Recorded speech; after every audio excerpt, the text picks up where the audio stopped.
Alright, hello. So, did a bunch of work on this off a screen. Though, not too much from yesterday's live stream, but did a little bit of off-screen work. So, I thinned out the upper deck here. It looks a little bit more 747. I added some 2x2s up here, thinned a lot of the top, or changed the angles in the top here, make it look a little bit more smooth.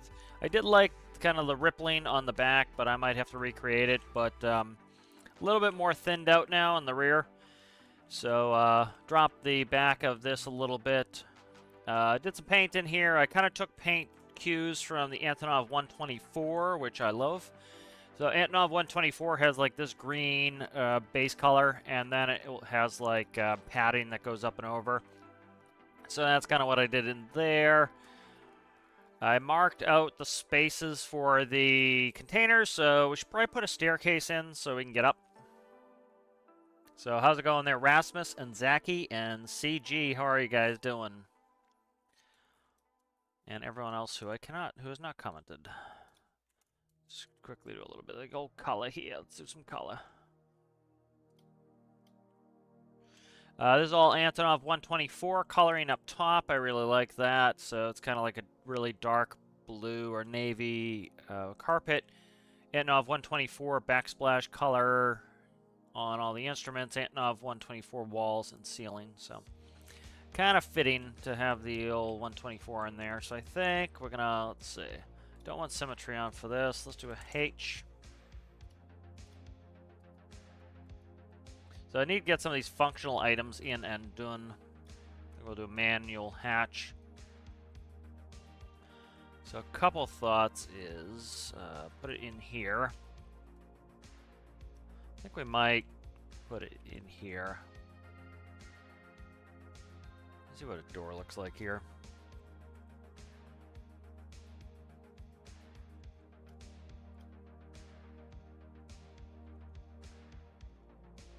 Door there, but I'm just kind of like right on the hairy edge of this.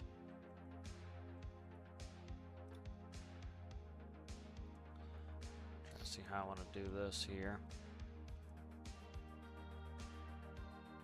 Trying to make it kind of a neat little cubby to go up and down in, so might just do a little cubby there and then do a hatch.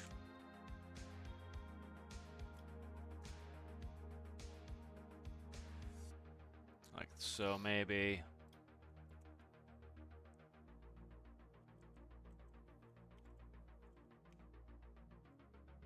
I want this. Oh, I haven't cut it. I was like, why I want to flip? Because I have yet to cut it.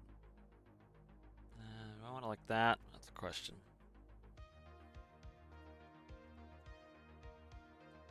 Could set it in like that's fine.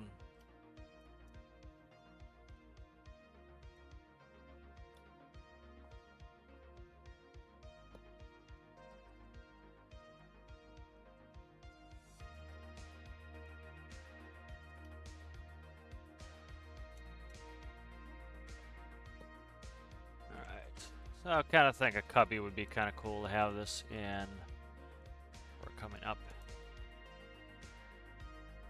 A bunch of these double-decker planes have different methods of getting up and down, so kind of trying to replicate that. Might kind of make it cool in my own right.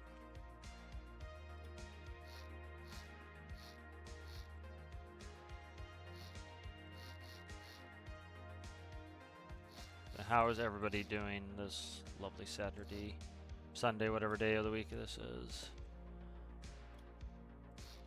Ah, come on. Cutting stuff I don't want to.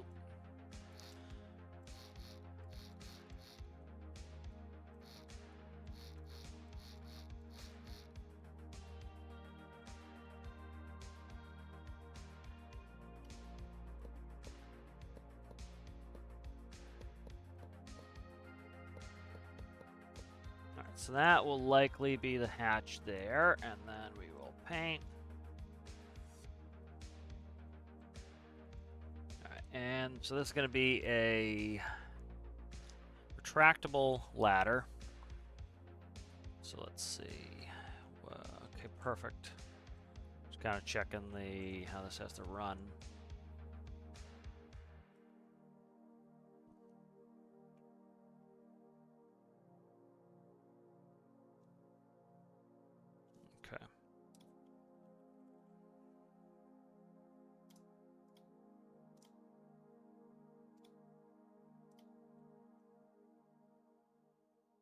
I think that's the pat yellow, this one here.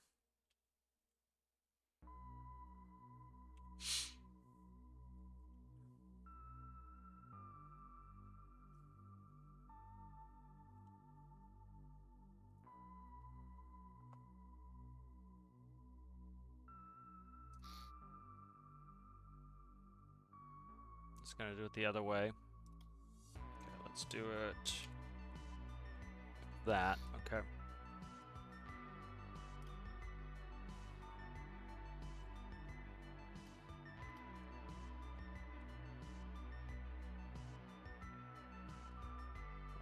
Should do stainless maybe. I don't know.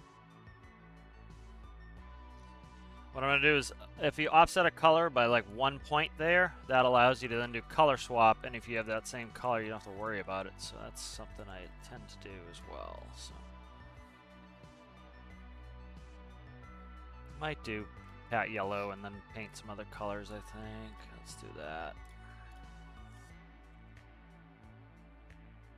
Give it a little contrast.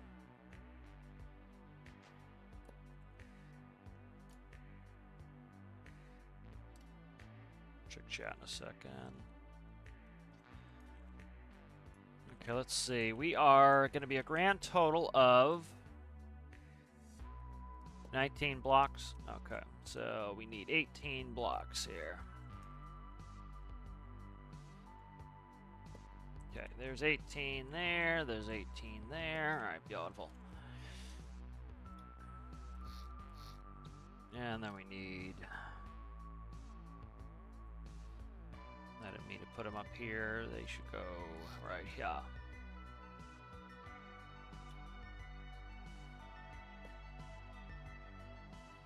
Did I do it again? No, I did it again. Yeah, it should go right there. Okay. All right.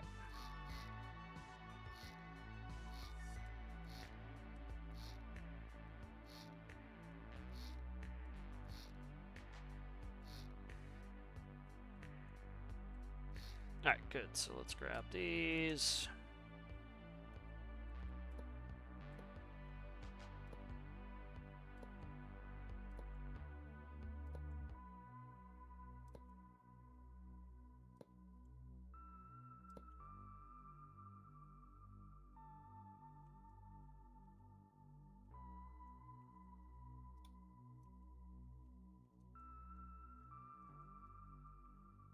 Alrighty. So let's make sure all this operates fine. At one point, Prometheus had an elevator in there, which was kind of cool, but it was problematic physics-wise. Alright, so we'll probably cut out this bottom set of rungs there.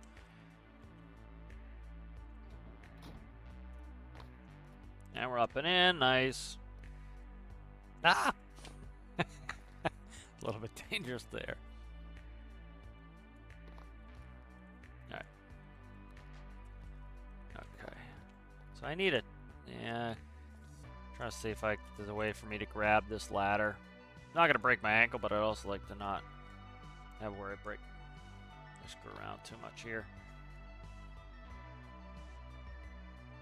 Not too bad, but work on it a little bit. Just want some way, especially that I can get up and around there. I'm gonna run the crane, make sure the crane slips around there fine. We'll do a little bit of paint.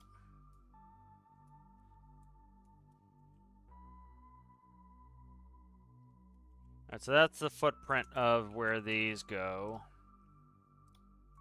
The containers, so. Actually change some of these out. I might step them in. If I step them in, let me see where that goes. That's gonna be right on the hairy edge of that container, so that containers kind of need to stay where they are. That's fine.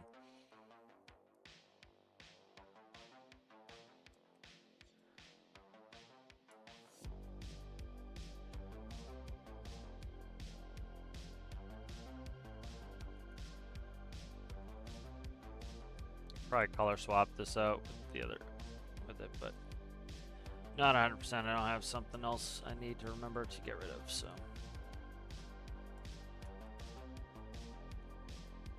one. I'll probably bump this one back, I don't know, there. And what did I bump that back by? 3. So was it a 2 gap essentially? A 2 gap, so right there, 3rd. Okay.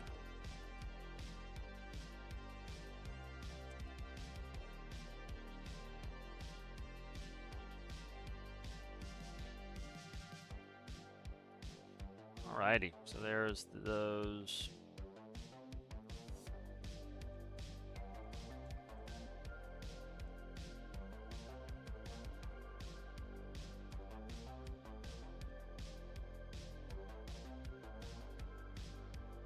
Alright. Let's check the old chatteroni here. How you guys doing?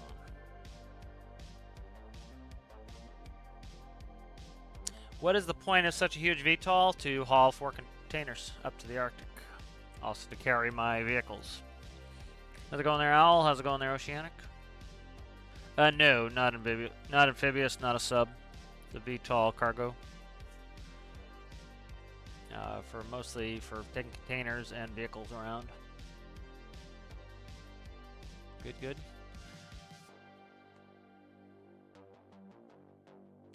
Yeah, I might add that water sprinkler later. How is the ladder retractable? What do you mean, how's the ladder retractable? I don't get what you're saying. No fuel tanks yet. They're going in here. So this is all underneath. This is going to be where the fuel tanks are. So I do need to put those in. That's probably what I'll do next. Side handle. Yeah. Might just put a... What I might do is this. I might put the door here. Let me see.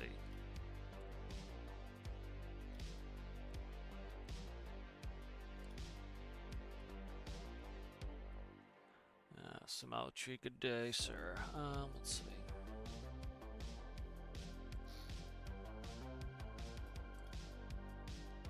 What the hell's going on here?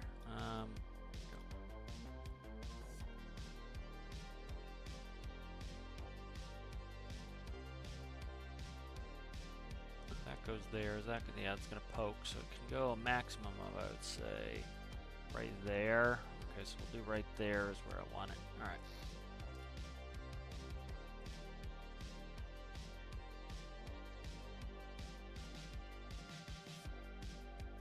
I don't want to keep falling down this ladder. I go one back on this ladder. Like that.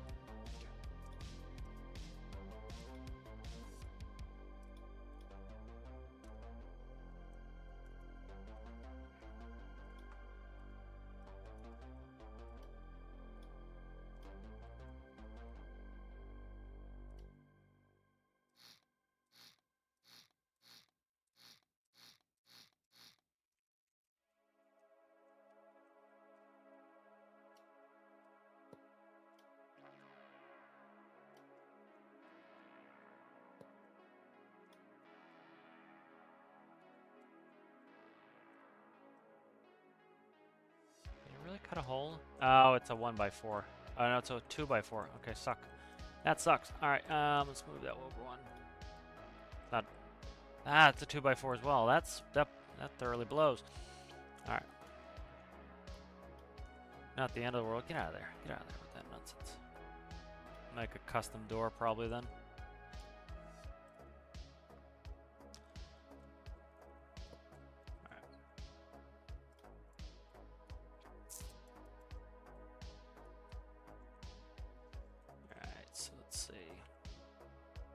I'll make a custom door, I think, probably.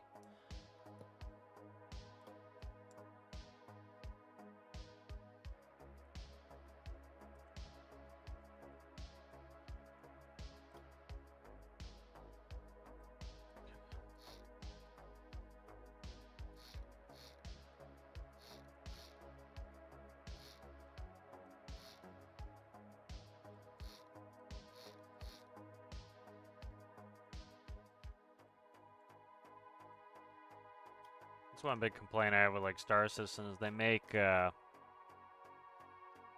all the all the interior space is enormous, and it's like, we can do it in this game, you know, no problem. Have some pretty compact spaces and not have our character have issues with them. You know, I think their whole thing is they're afraid of their terrible AI, you know, bumping into walls and not being able to operate, so.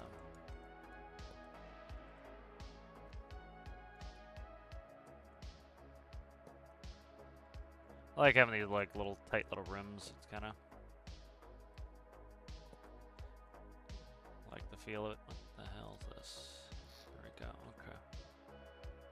So let's see where that rim is now. Okay, and then can I cut there? Nope. Okay, so this can't be cut.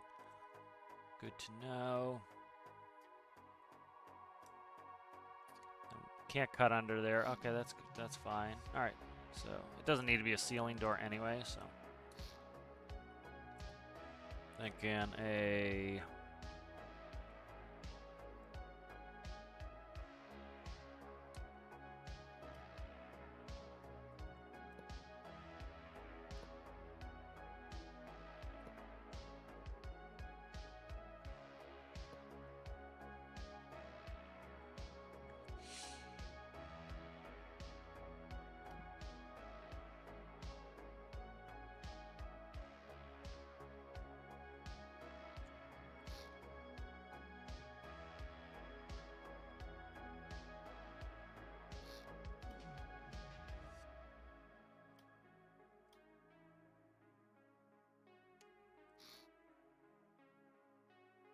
Dock 4 across.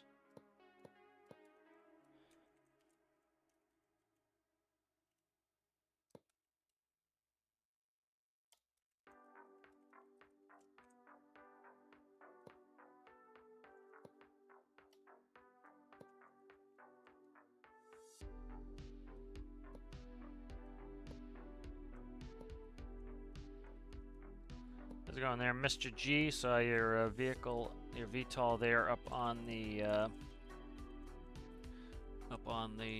top for the weekly. That was nice to see. What's this? 1, 2, 3, 6. Let's cut it up one.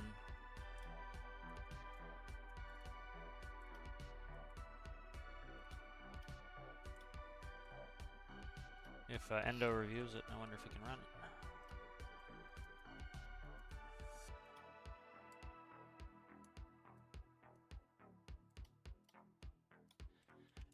Yeah, it was. I liked the build challenge. Golf was good. I enjoyed testing out the entrance for them. Let's see. How do we put this? I'm probably thinking. Where's his eyeballs? Right there.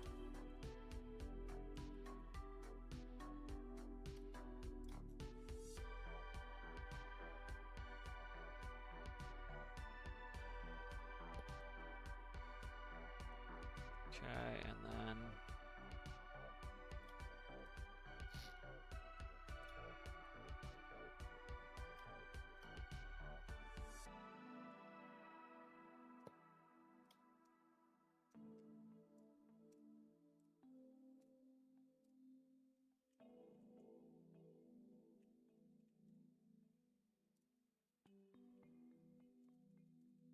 can't spell door today. That's not good.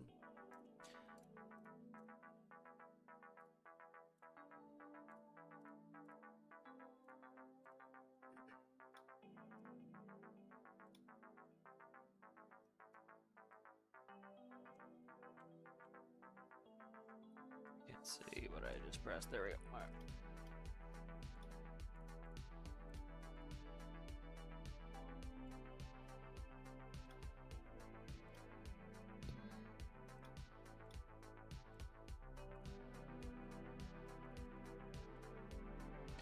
Alright, good.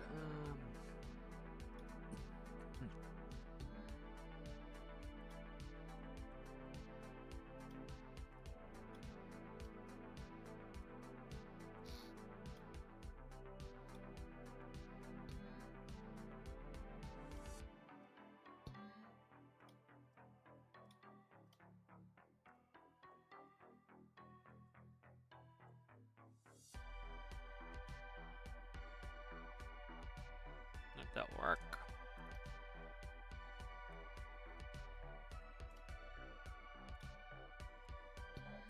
Alright, so we have our door here. Let's see. Alright, I'm trying to grab some more Antonov 124 interior color picks. So, used to see these down in Raleigh, Durham all the time when I used to fly in Raleigh all the time.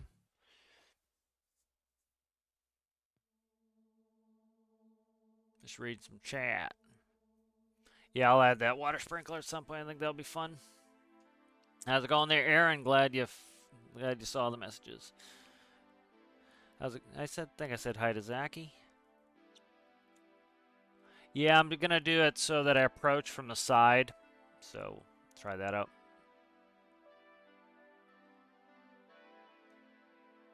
Oh, that's sad. Yeah. If you guys reach out to me too, and you're like, I need like one more day, and there's a couple people that are like, I need one more day, I'll extend it too. It's like I already extended it. You know, some people had asked, so I don't mind extending it. I just need, you know, I don't want to extend it if it's like, if if I had 10 people submit their builds and they're waiting on the review, and then one person's like, you know, I tend to not want to just extend it like that. But if it's you know, like I had a few people ask, so it's I bet there are, you know, I know there are a couple people who are a couple days away. You know, just make sure you let me know, and then I can kind of decide and see what, you know, especially too if I don't get any objection from the other people, then I have no problem doing it. I'm just here. I can't see what I'm looking at here. Let me bring up what I'm looking at. So, bringing up some Antonov 124 picks. So, you see these in Raleigh all the time. Really cool. It's one of my favorite planos. This is like, these are some of the interior colors. What I think I'm gonna do is you look at like, so I put that green on the roof, and then I use like this darker color, and then so what I think I'm gonna do is, you can see it kind of alternates. There's a couple like these, and then a couple of those panels. And then I might play with doing some pixelation. I need to get better at. Mr. G did some good pixelation on his vehicle. Part of it is I just don't spend too much time working. Like, see, I like this color better on there, so I might redo this color. Well, like I was taking this color, and let's see, open image, new tab. We'll save it.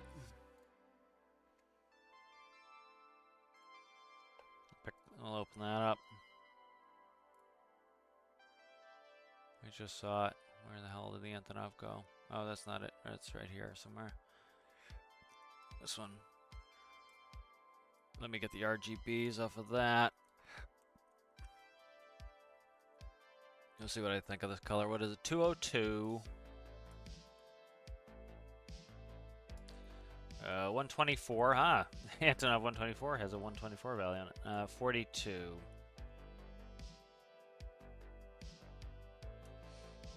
We'll color swap this out.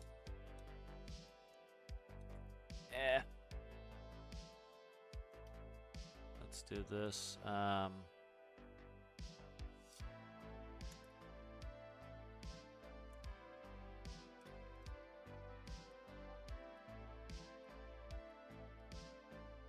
Okay. What is it? 202. It's hard to tell if you don't look at it in game too, so I need to kind of see how it looks in game.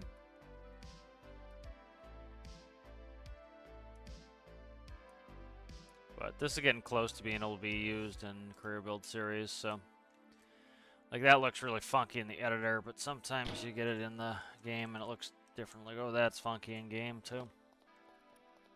Super funky. That picture was ultra like saturated too, so.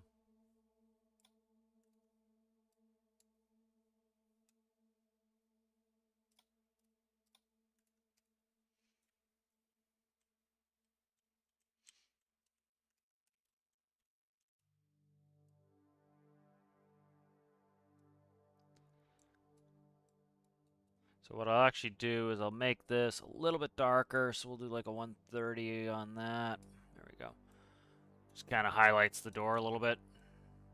It's probably excessive how much I did it, but we'll see how the contrast looks on this.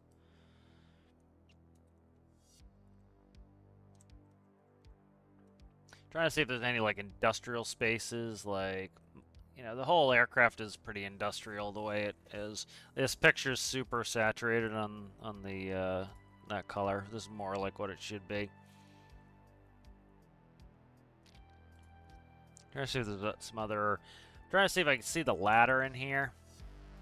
Or the like there's the gantry crane. See if I can see the ladder. I wonder if that's it. That gap there. That's a Mac. Very nice to see a Mac in there. There's the gantry crane. There's the rear. Okay, here it is right there. So, no, come on. Let's open it.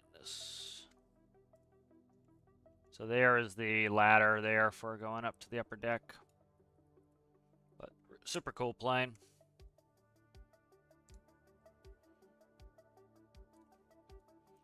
So let's see. I think we'll just continue this color in there. Want to keep this color in the door. I'll probably end up fixing this color in the door, but just do a little bit different color in the door. It makes the door stand out so it doesn't look, because the game you can't see the seam really well, so it kind of gives it a little bit of contrast.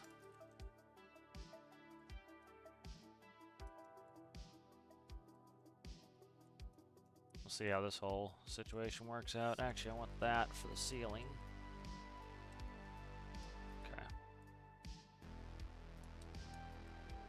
That.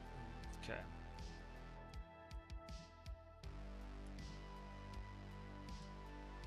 And I'll do the same color as the floor downstairs for the floor in this kind of industrial section. That's like hard floor, it's not carpeted. And then the cockpit area is carpeted, so. Kind of cool to have a little bit of a operating space up here. I like this feeling like, you know, a tight little closet too.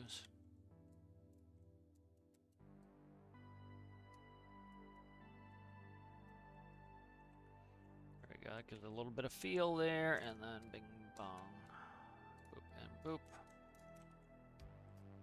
Okay, and then let's see what I want to do. Like maybe this in here. Soften that up a little bit.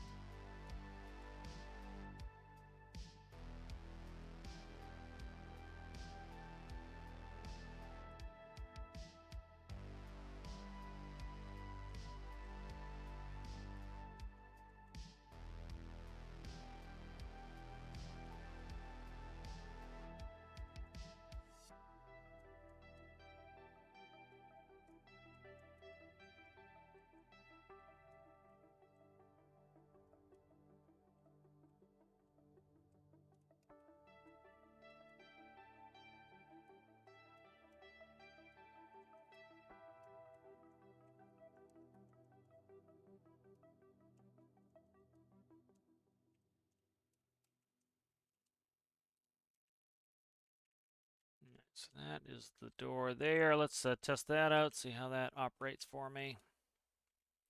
Check some chat while it's loading.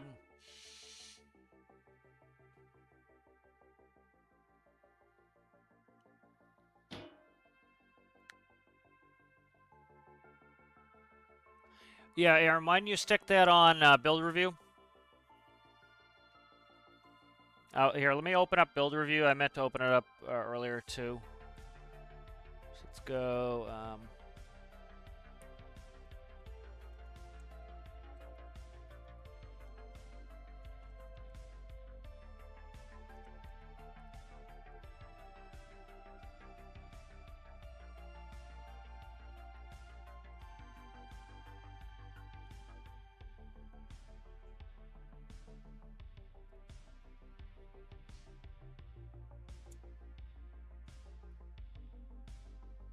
Yeah, I'll open the permissions up again.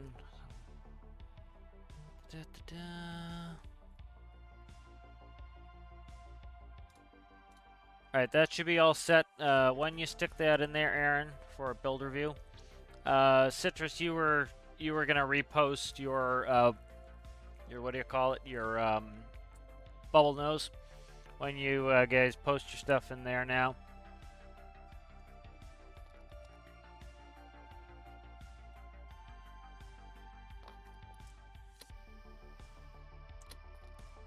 That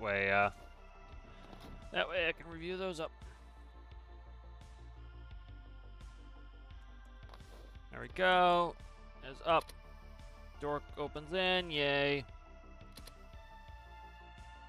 So you see the door is just is about 4 digits off on the colors there, so you can kind of tell there's a door there. It's kind of like how it was in the cartoons. And then now I can actually grab the ladder as I come up to it, so theoretically. Probably wants me to see the top rung of the ladder, but back before, like quite a while ago, like right now when you get to the top of the ladder, I have to crouch when I get up there. I keep forgetting to crouch. It was very hard to get up ladders. Like when I started playing, you had to like jump yourself. Now it like auto jumps you a little bit, so it doesn't like where I have to grab it, but it's not the end of the world. I don't give a shit. Be here all week trying to get this to work perfectly. But I like the space. I like having a little closet that you have to enter to get into there. And then close the doors. There we go. I like that. Alright, let's get some fuel in this bird. Yeah, I really like the sea breeze. There was a lot of good detailing in there. Hello there, Variante. Yeah, I like the Antonov 22 as well. That's really cool.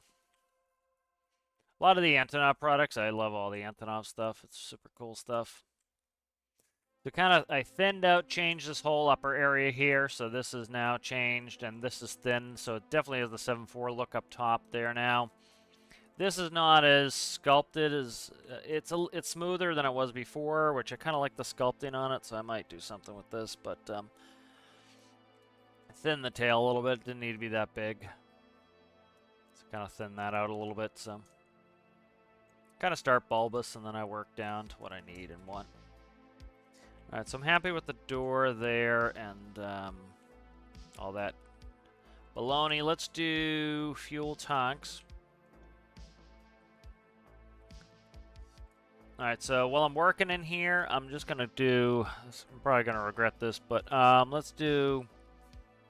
Just gonna do a color I can work with. So this here is gonna go. I don't know there. And I'm going to color swap this out for the black so I can see in here. And then I do the real dark black so that everything that's like wheel wells and everything are all darkened out so you can't really see in there.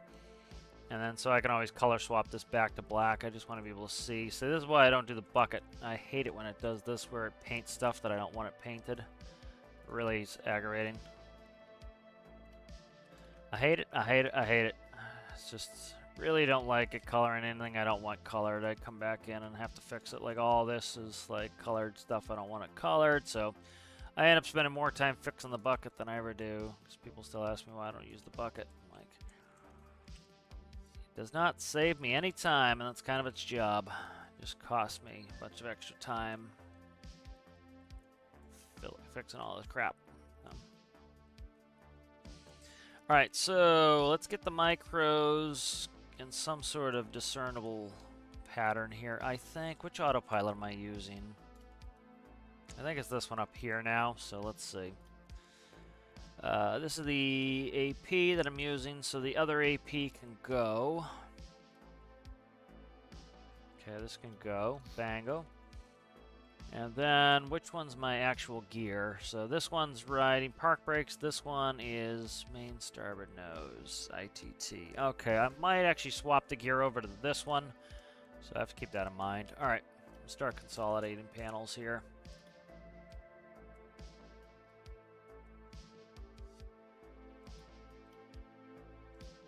And I want to find, I likely have, how many tanks am I running here?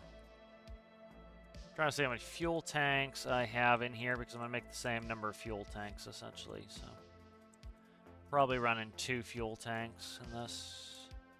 Yep, 1 and 2. Alright, copy. Oh, come on. Stop flicking around, camera.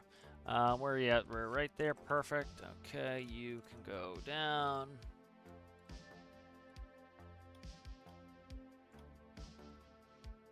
Okay, and then we will...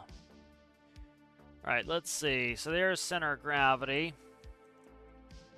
I'd actually like to step the center of gravity a little bit forward, but I'm not going to screw it too much here. Okay. So let's find the CG here. So CG is where? Right about, it's between these two, so we'll just do it like that, back. Okay, there's CG, so we'll just run off those because they're pretty much equidistant. So we have 1, 2, 3, 4, 5, 6, 7, 8, 9, 10. We'll just do a final count when I get there.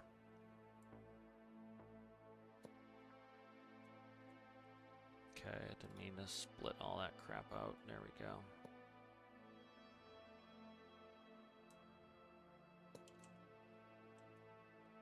Alright, so what is the final here? Interior of the tank is 9er. Alright.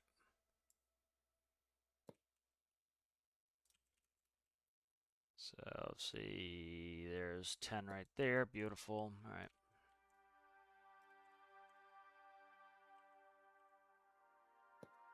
Alright, good. So that's probably going to be the fuel tank there. We'll see what the quantity is. This thing's going to probably be quite huge. Which is... This is pretty fuel efficient. It's not ultra fuel efficient because the Albatross, to put it into perspective, had a 16-to-1 gear ratio. This has... I had to decrease this down to a 10.8-to-1 gear ratio, so that cut the fuel efficiency down. But this still does like 160 knots, and I'm not... This is going to be a moneymaker. So I really don't care too much that it's not ultra fuel efficient because I don't want anything to be OP. You know, I hate just printing money. It's like when I see people like, oh, I use the Symphony generator. That's great if you're trying to do like, you know, kind of, you know, you're doing some fantasy builds, whatever. But for me, I'm not a huge fan of that if I'm not doing fantasy stuff because it's like, you know, I need that kind of that monetary pressure to make me want to go do some stuff, you know? It's like when like right now I'm really low in money in the career build series. That's one of the reasons I'm building this, is so that I can have a vehicle to go do this type of work where I can move some containers as another revenue source, because this costs 90 grand, so it's reasonably expensive as far as things go, but it's not bad when I could go make 4 containers. I could theoretically make 110 grand easily on 4 containers going up to the Arctic. You know, so it's pretty reasonable. Right, and then these need to go to jet.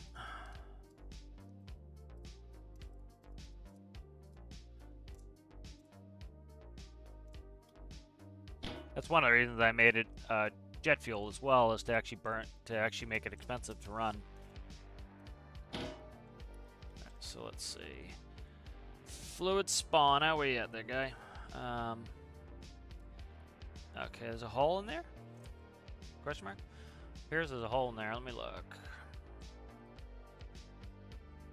Where the hell is there a hole? Oh, right here. Okay. Got a couple sticking through.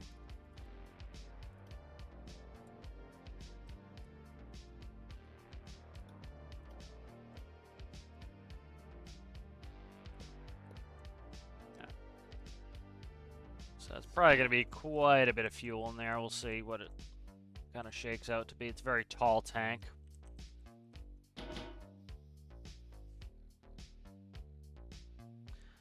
It's 15,000 liters, so that's 30,000 liters. So we're talking, what the hell's gallons again? Gallons is 378. So 30,000 divided by 3.785. So that's it's about 8,000 gallons times 6.7 pounds per gallon. That's 53,000 pounds of fuel. So that sounds about right for an aircraft of this size. That's 53,000 pounds of fuel right there. So that's a good bit of fuel. And then I'll pull all the microcontrollers out of there. But actually, they're showing exactly the same. So let's see. That's quite a bit of fuel, so we should be good on that. All right, let's plumb.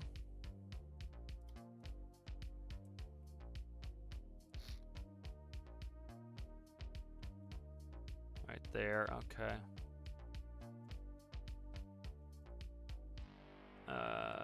Okay, good, I did. Nah, did I screw it up? I screwed it up here. That's not a big deal, I can fix these. Okay.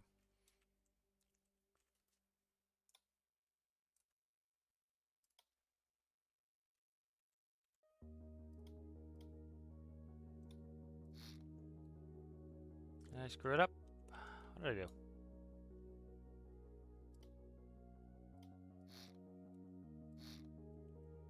Alright.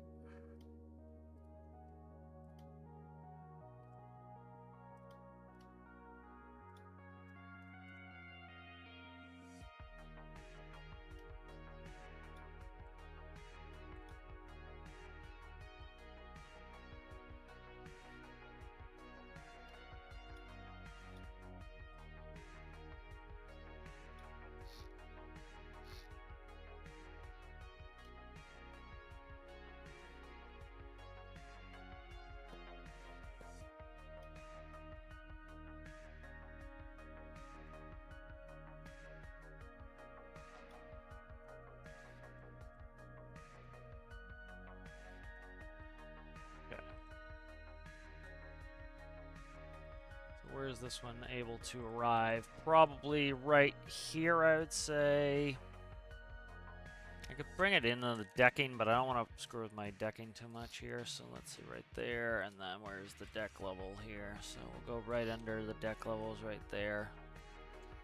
Okay, and then this one here can go... This one should be able to go straight down and arrive here. Why is this doubled? What's this? Oh, it's behind the panels. I was going to say that doesn't make sense that is not. Okay. Alrighty.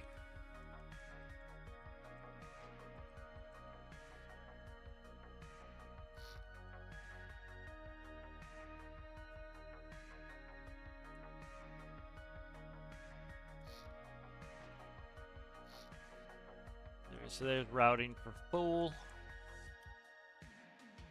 Why is it not this color? I'm trying to keep it this color so I can swap this back to my Vanta Black trademark. Probably owe the money now. It was funny. There was like somebody who bought the Vanta Black, and then they so some artist got pissed that, and they were selling it for like a ton of money. Like if you wanted to use Vanta Black, it was like you had to pay a lot of licensing fees. So some artist came out with a color that was just a little bit blacker than Vanta Black, and they gave it away for free. Like screw you. I thought that was pretty funny. Like, oh, you're gonna make it so that people have to pay a ton of money just for your color. I'll make another one and give it away for free. Stick it to the man. Alright, there we go. So now we're plumbed.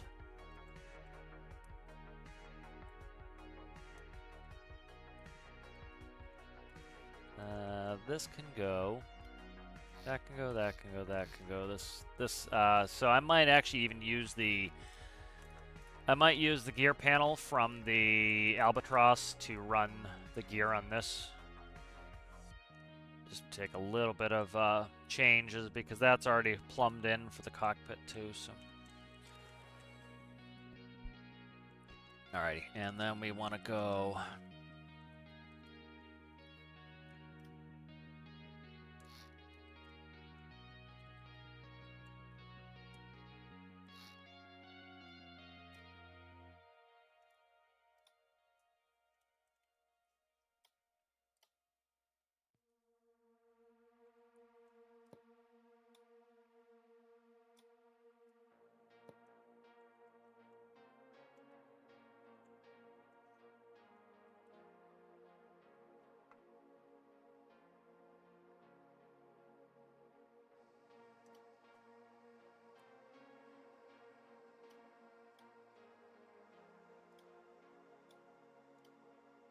So the devs were talking about this if it didn't catch it when they were explaining how the pressurization update's going to work.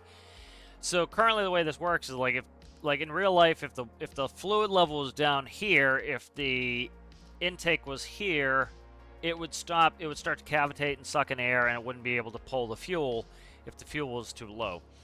In game, that still works. If it's in this volume, you'll be able to pull the fuel, the fluid. That's still gonna work in the pressurization update, which some people are grumbling about. It's like, dude, you're gonna make it like 200 times more complicated and pretty much make it so that you can't operate any sort of complex build if you do that. You know, if you didn't do that. And so that's kind of the thing, is like, you know, they had to do that, and so some people are like grumbling about it. It's like they have to do that, or else they'll break everything in the workshop, which is not something that's a good idea, or they'll you know, or they'll make it so that, for example, you can't have any small builds because you can't physically put in the components you need. So I think that's a good way to do it. Why am I not getting this color here? There we go. Used to do all sorts of elaborate valving. Now I pretty much just do these pumps if I can, because it's just easier.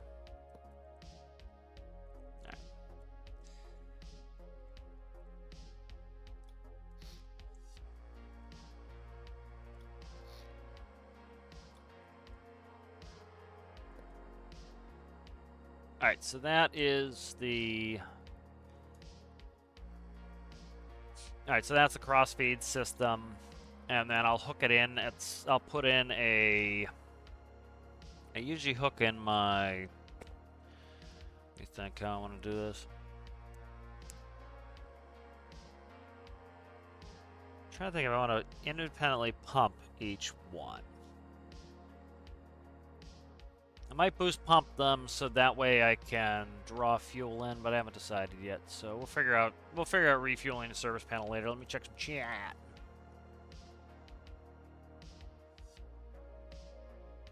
Yeah, Seabreeze was really cool. I liked a bunch of the elements there. Yeah, I used to go on my uncle's boat quite a bit, and I used to like to watch this couple. They would live on a sailboat, and so it's just like, it's super cool how they hide everything, or like store everything. Like there's storage under every seat, there's storage, you know, under everything. You know, the ability to like go hanging around. Stand by. Somebody asked me a question.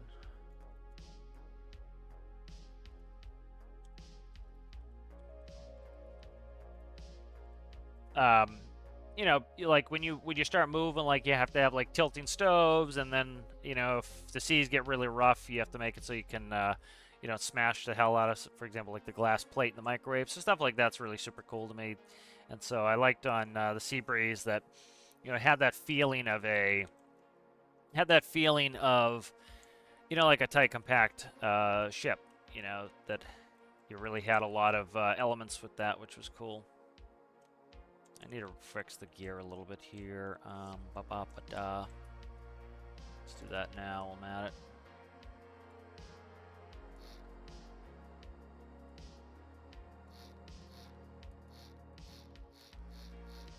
Yeah, so just having like the compact spaces, and then it was like really good job with the like all of the having you know, like the pots and pans. You can see the pots and pans was really cool. I liked all that. Startup procedure gens was cool. I liked all that.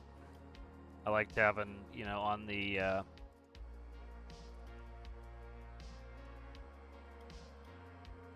pegboard there, it had the instructions of how to actually start it. You know, stuff like that was cool. I liked that.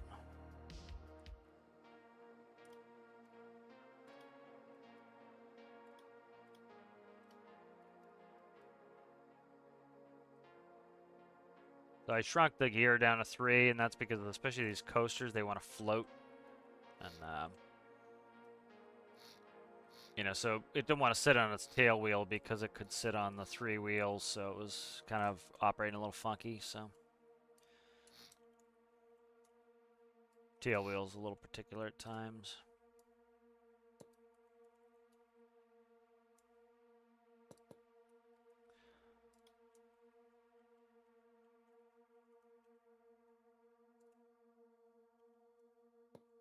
Yeah, somebody asked a question, can they put on an unfinished build on build review? Please no. Finished builds, you know, it's just, you know, I would say the community's not going to vote for it either if it's not finished, and if it's, you know, finished is, it's, you know, it's supposed to be reviewing finished builds, not like half-done stuff. Okay, let's get one in there.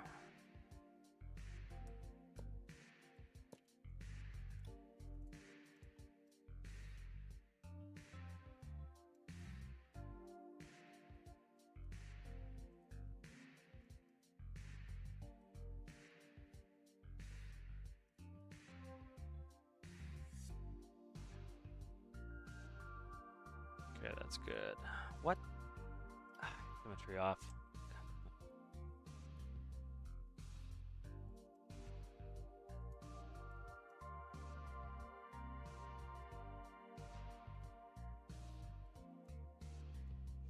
Alrighty, that's good there.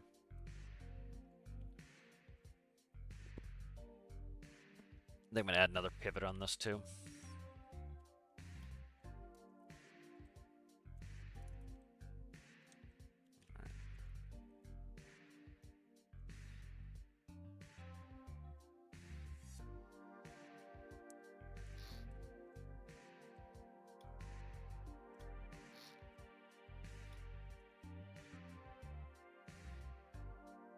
Actually, I'll leave that where it was. Nope, I don't want to leave that where it was. Go back, come on, go back. Okay, right there.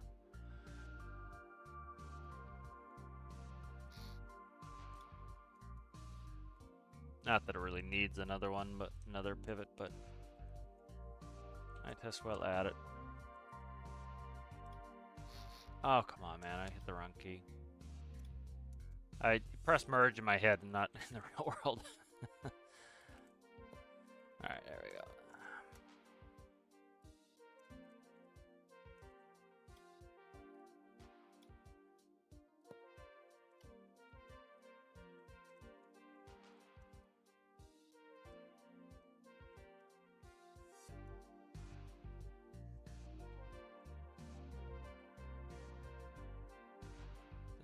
What's that on the other side there?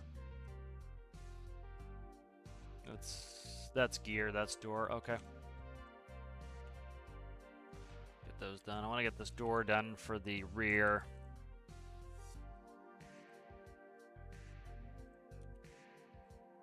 Alright, so let's see, where is the shaft of this go down? The shaft of this goes down. Right. It's pretty much, the problem with this is it doesn't go all the way out. I might try doing a standard wheel on this rear. I need to rethink this rear.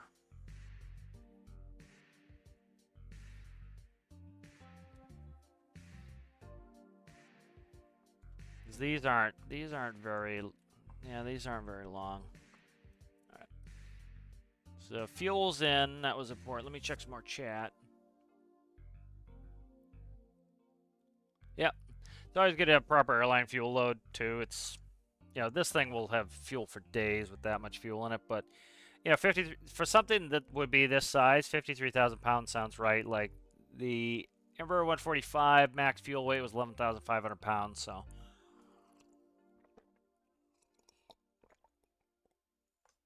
You know, it's a turboprop, it's efficient. You know, 50,000 sounds about good.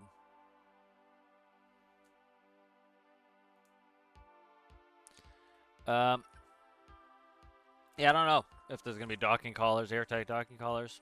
Yeah, I'm not sure. We'll have to see. You know, they talked about some new parts. That wouldn't surprise me. Would make sense.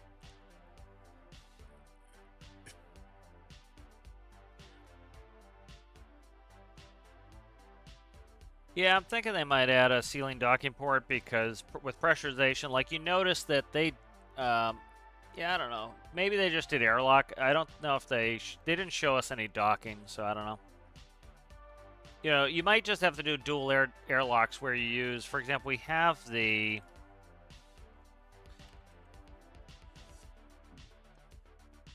The hell is it?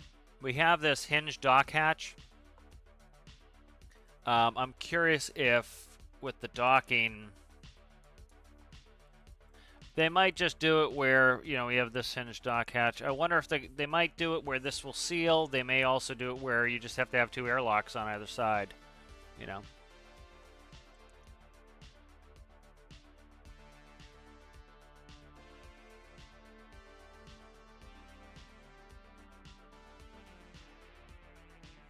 Left side gear door. Copy, let me look. Yep, right here. Thank you. Doesn't surprise me. Forget to merge half my stuff. Trying to work on this rear gear.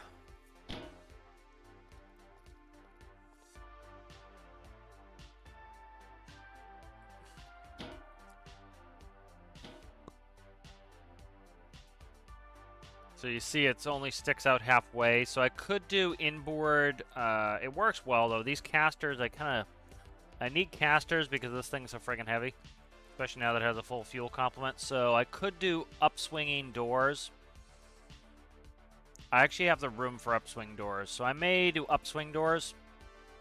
Yeah, I have room for upswing doors. I'm just going to do that.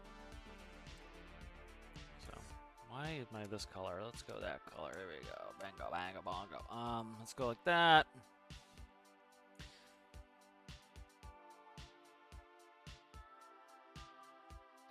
Alright, so we'll do upswing doors, and then what do we have? Essentially a 3, yeah, okay.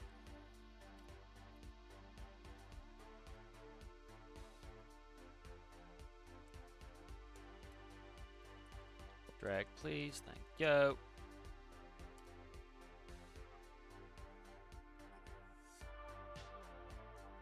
Alright, and so I'll convert this over to the other,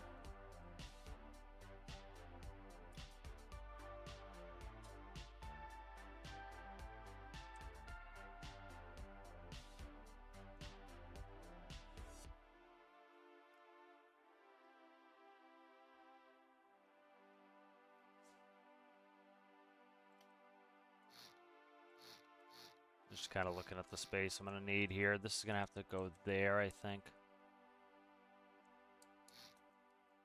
Okay. Yeah, this is to be kind of an eyesore, but it's not really visible. So that helps.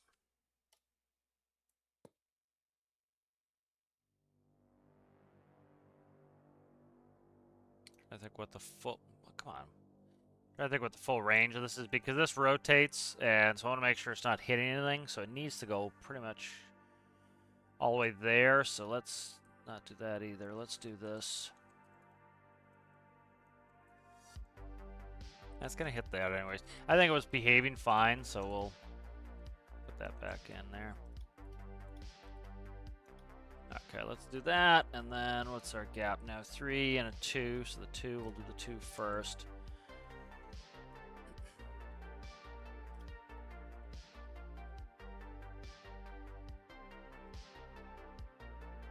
Where's that settle? That settles right there, okay. So let's do...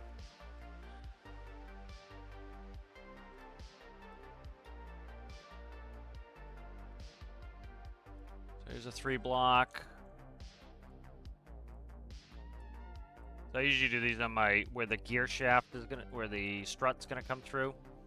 That way I can do I can XML them and there's no actual collision there in the middle. It just tends to work nicely that they're not gonna misbehave at all really if I do this, and then it looks like it seals up because of course we can't make panels as small as they would be IRL. So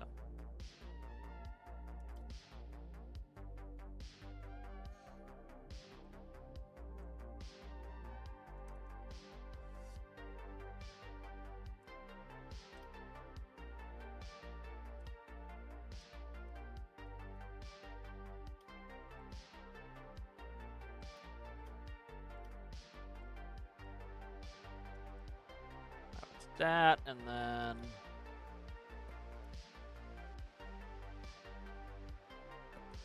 Alright, so those doors need to come up. This one's probably gonna crack the wheel. Alright, let's do this.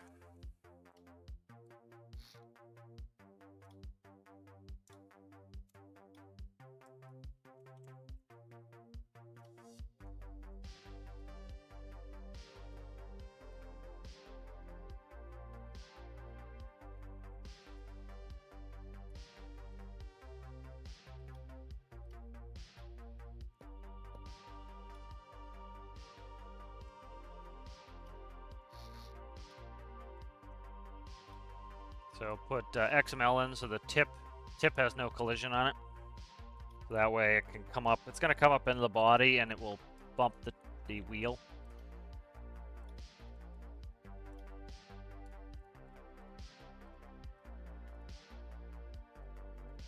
There we go. All right, so these doors will come up and in because the wheel has to be able to rotate in this opening. So that will work for me. Like 9 million Instagram messages today. Let's see. All right, so that works there. Let's try to convert this over to the other gear panel. All right, let's see.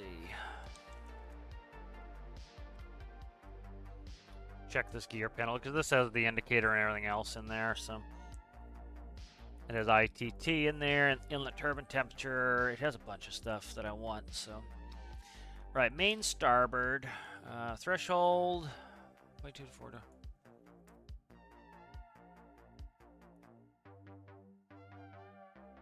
What's that all about?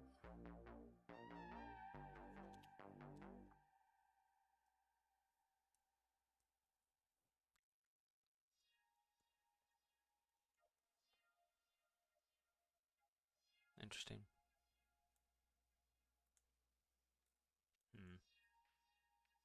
Might just add the logic of the other one to it. Where's my new gear? Okay, so this is my current gear right there.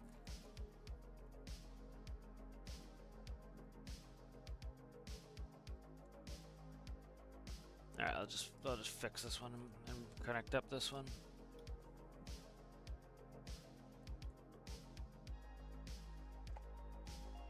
All right, so nose is gonna be tail.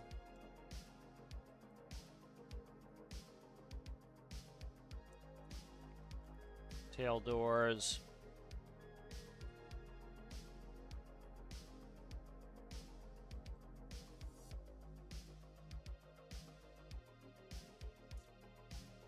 All right. So essentially what's going to happen is I need the side doors to, let's see, where's port?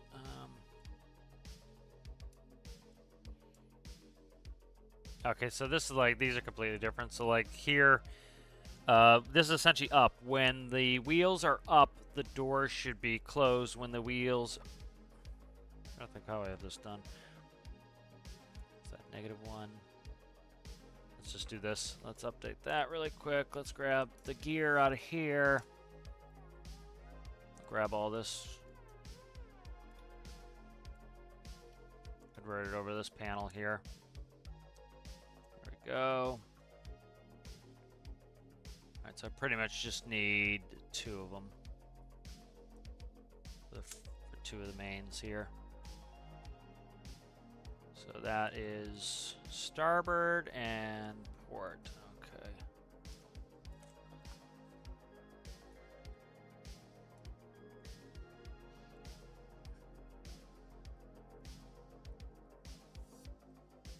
That'll go there. This can go back down here.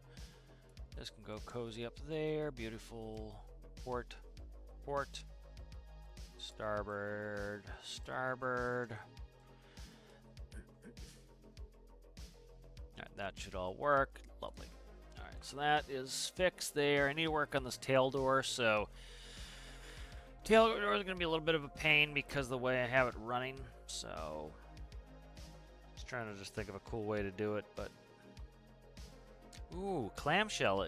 Can I clamshell this sucker? I'm trying to think of the, bring up paint, see if I can't conceptualize a clamshell door. This is going to be interesting, but probably challenging to do. try to see if I can conceptualize clamshell doors.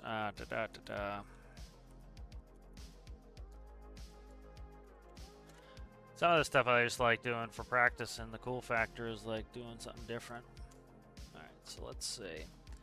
See if there's any new chat. Nope, I think, yep, we're good.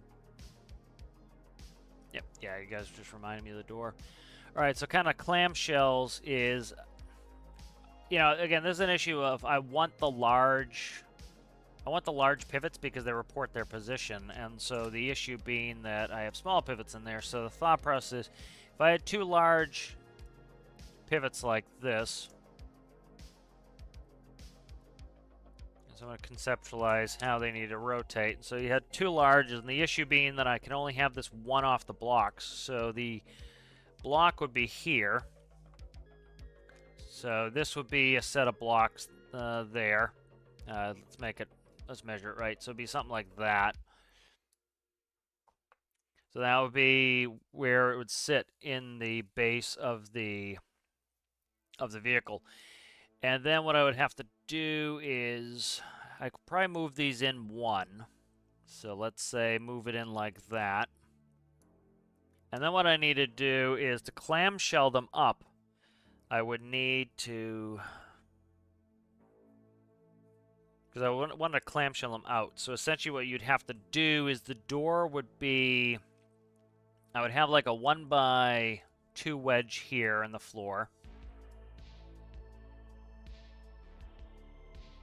And then I would essentially, like, I can't do a 1x2 innate. So what I'd have to do is, like, say, do a 1x1 wedge like here. Like so.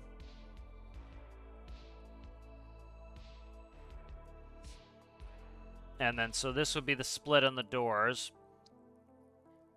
And that would, see, this would push it down and scrape too much on that. So I couldn't clamshell it like that. Alright, so clamshells probably aren't going to work right. I'll just kind of keep them how I have them. The issue I have now is this, is, you know, I need to trigger this gear. This gear cannot come down unless these doors are full, so the best thing to do is just distance sensors. So what I would do is distance sensor off this panel here. So what we'll do is we'll do a distance sensor. If I could spell, it would be really fantastic. So let's see.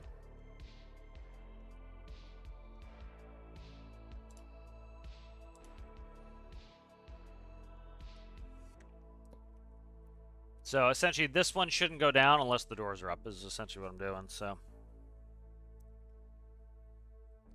I think I have plenty of space in this panel, so yep. Number input, tail, door, port, D, sensor, okay. Starboard, distance sensor, all right. So then what I want to do here is let's update that. Let's grab a, let's just do a constant number here.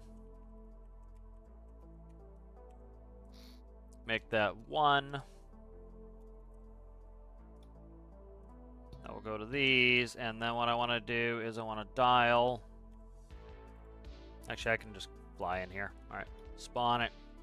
That's going to open those doors. I want to make sure they're not hitting anything and causing ruckus. They're not, as you can see. All right, so that is down. Is that causing problems? That's hitting. That's having a collision issue here. I have to fix that. Distance sensor is at 1.744. 1.744. Okay, 1.744. Okay. All right, good. So let's fix some stuff here.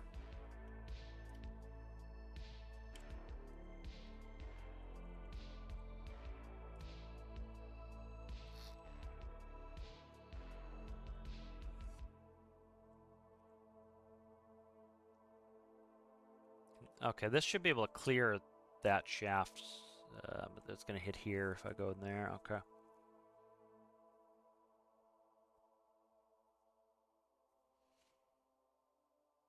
I'll figure that out later. I can do a larger XML block there, so that's not a big deal. Let's get rid of the XML blocks for now, and I'm going to have to redo them anyway. All right, so 1.744, so essentially if it's greater than 1.74. All right, so tail doors are going to be split, so tail door...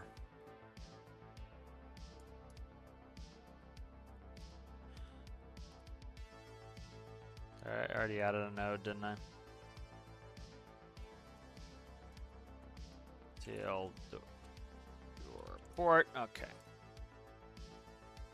Where's my, so see, like I have these coming in the middle here, my spawn area. Get out of there, right there, okay.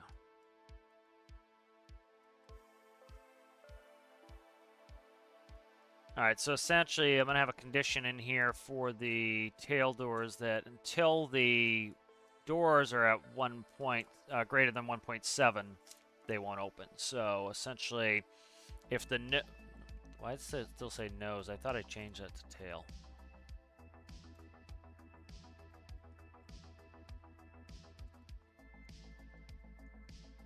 Okay. So tail is going to read its position.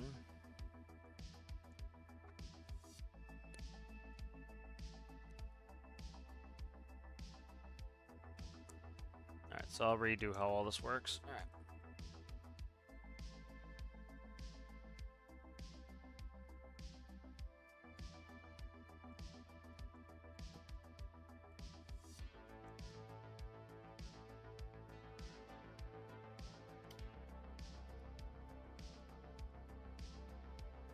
Alright, let's see. I want to do... What's that? That's reading out the tail's current position.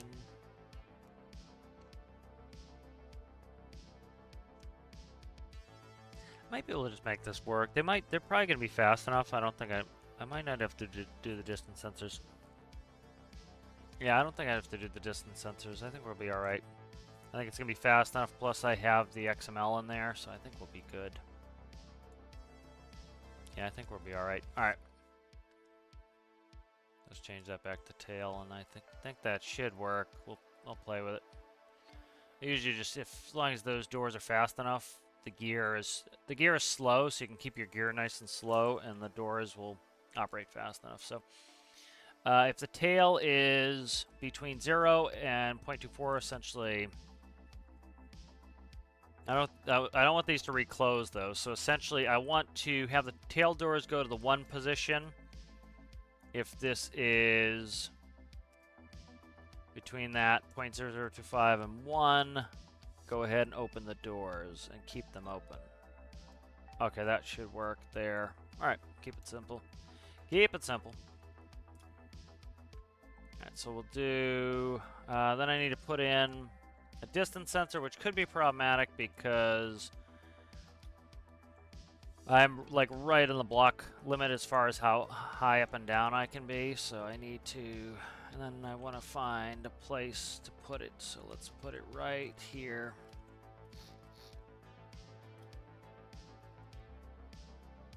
So we'll see if the distance sensor pisses at me when I point it down. Yep. So we're going to go up 1 like that, and then we're going to take a window block.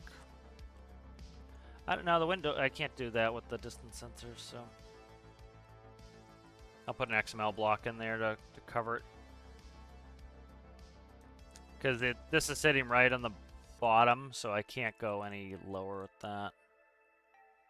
It's like it's 2 blocks, so it's going to hit. So it needs the distance sensor on there. This is the ground. This is the ground protection system. So essentially, you'd have this on most airplanes. Is you know, it's weight on wheel switch is the way it really works. So it knows when there's weight in the wheels, and it won't let you.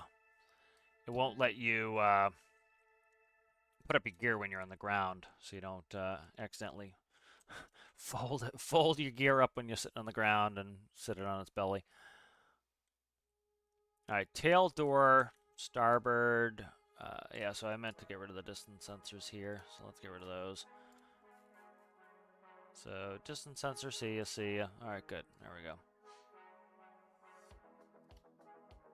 Alright, so we'll replumb all the gear here, so... That's tail position right here. That is going to be main port. That's going to be starboard main. Alright. That's going to be pivots, so pivot goes there, there, there, and there. That's going to be main port front. Tail doors are right here. Okay.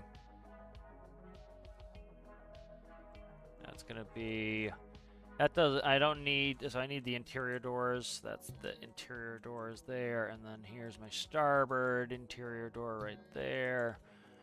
Alright, ITTs are good. Uplock release is gonna be this one here. That one there. I need to add up locks and down locks. Up there, I have them on there. Up lock is released there. Okay, and then down lock release. Nope, that's the up lock. That's up lock. That's down lock. Nope.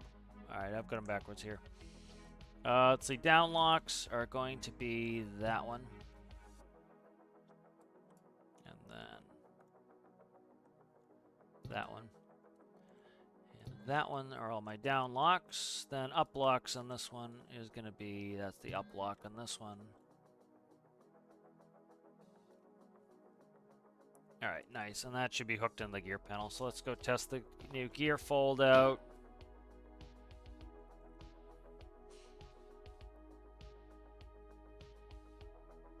Alright, so it's gonna, what are we doing here? I need to change their default state because it's backwards here, so I need to change it back to the way they were on the other one. So, let's see. Up here, where it is, here's the pivots right here. So if the, let's see.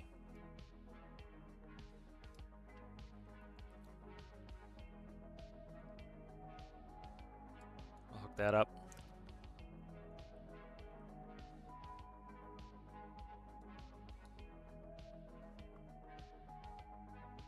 So if that is not, okay, so we want to go like this and just invert that. Because most of the planes, the gear are going to start down, but this one, it's not going to happen because of the fact that I can't keep these gear down when it's on the ground. I need to go through the animations to fold them out. There we go. Alright, good. So those fold, fine there. Let's check the interior here. That looks good to me. So these are going to stay open. That gives the wheels room to rotate in here. Nice. That looks all honky-dory there. And then give him a fold. Alright, so this is backwards. That needs to be fixed.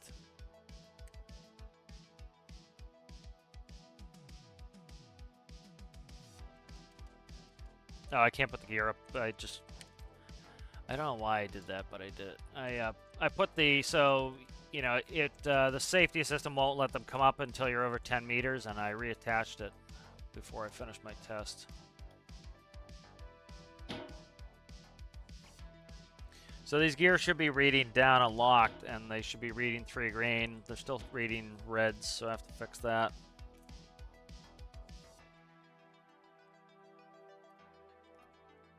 So I need to fix that. Alright, they're in transit. This one is still staying locked, so I need to figure out what is going on with that. So it looks like my mains are moving, but my tail is not. Why, I don't know. Probably the, I don't think the lock's letting go, so I need to read what the pivot's commanding and what the lock is doing. So this is set to release true. Okay, so it's trying to release it, but it's not. Rotation target is 1. Alright, so the rotation target should be 0. Alright, so that's backwards. I need to fix that.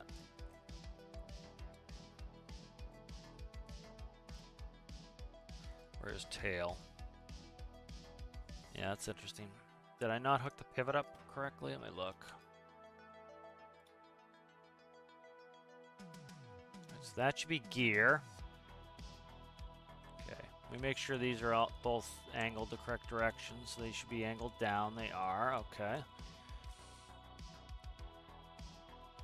That is reading the tail. That is the rotation target off the other one here. So. Okay, so this needs to be fixed to this one. Okay, so that's why. Where are we at here? So here's the pivots right there. I didn't hook up the new system. All right.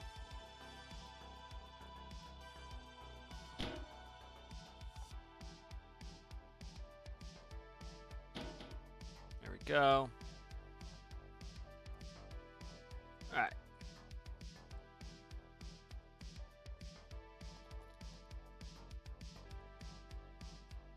Alright, so there we have transit on both, and we should get 3 greens.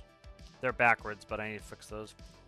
Okay, so let's fix the indicator on that, and that will let me get rid of the gear, the other gear panel.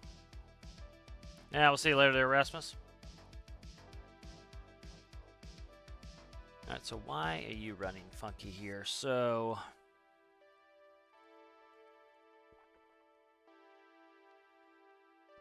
I don't know why this would be running funky.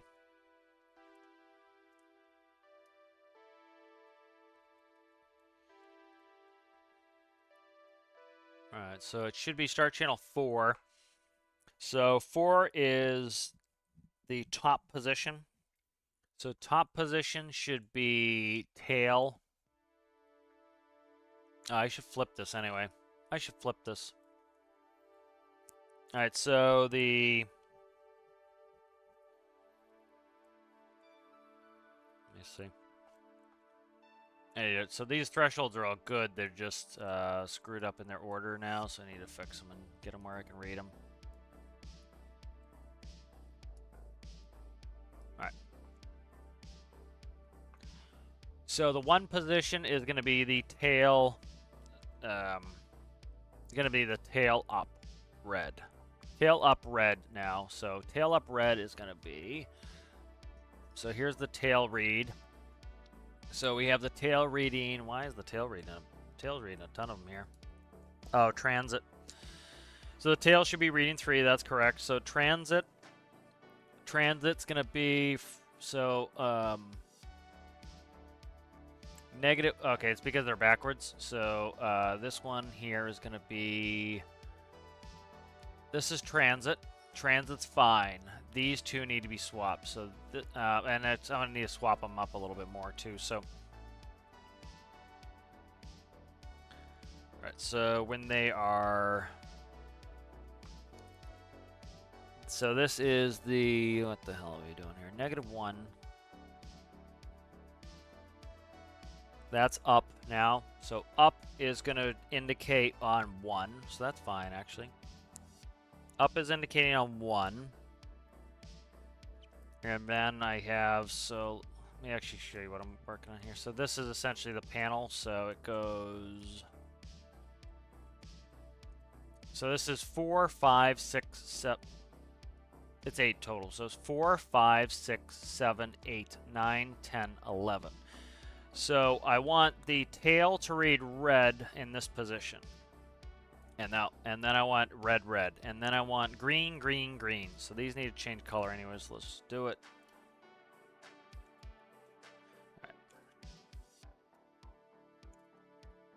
All right, so that's what it's going to look like. Transits are fine anywhere in the middle position. So the red is 1. So tail is 1. So it's 4, 5, 6, 7, 8. 4 and 8 is the tail. Okay, so 4 and 8 is the tail. Wow, I'm flicking all over town here. 4 and 8 is the tail position. So 4 is going to be when it's down. So when it's -1 to this, it should be on to 4, which is fine. And then it should be reading 8. So this is 4, 5, 6, 7, 8. So this one should read 8. Okay. So that is 4 and 8. Okay. And let's just disconnect everything that's not 4 and 8 for now so that I can reconnect them without getting confused. Confusa. Alright, so all these will get disconnected. Alright. So tail is done. So after that I need my starboard main down locked. Starboard main down locked. So starboard main is these two here. So starboard main down and locked is going to be this here. So starboard main down and locked is going to be 5. Okay. Next I have transit for the main. Transit for the main, that's this.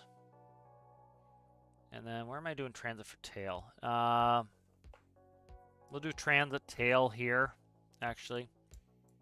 All right, and then what I need is, so what am I on? I'm on, so transit, and then I have starboard lock. So starboard in the,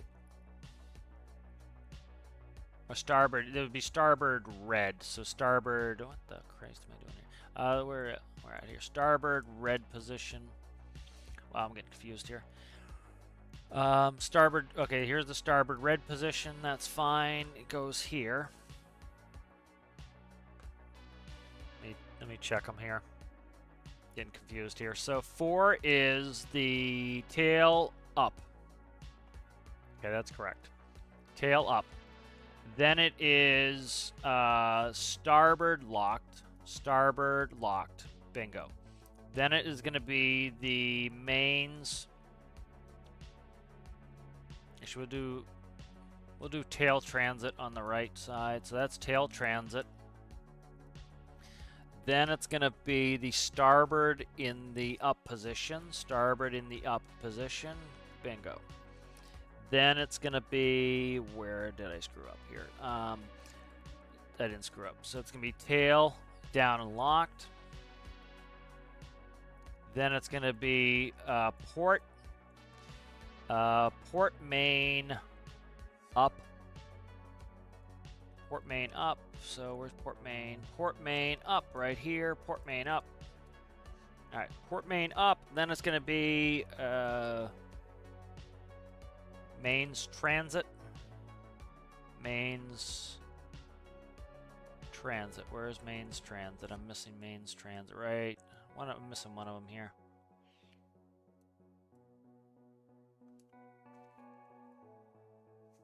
Screwed up again. God damn it. I'll go through them again. This is fun. All right. Up, red, 1 is the top one. Okay, then it's going to be starboard main up. Starboard main down, sorry. Starboard main down is next. All right, then we're going to do tail transit. Tail transit, that's good. All right, then we're going to do starboard main up. Okay, starboard main up. Then we're going to do tail down locked. Tail is down and locked. Okay. After tail down and locked, we want to do port in the up position, port in the up position. Then we want to do we want to do main transit. So I need to find the main transit. Main is in transit right here. Main in transit, and then I need to have port down locked. Port down locked is the last one. Port, this is port transit. What the fuck?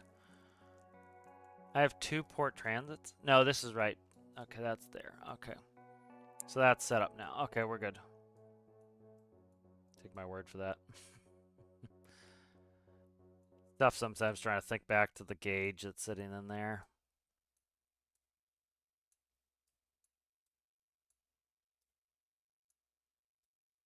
Okay. So that should be set up, we hope. Alright.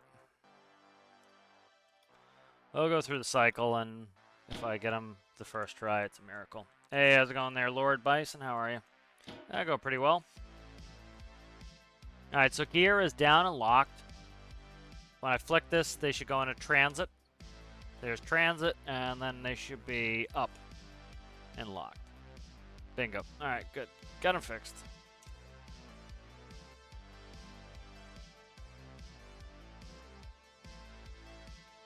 All right, good. Doors seem to be working fine. All right, good. So we're in business here.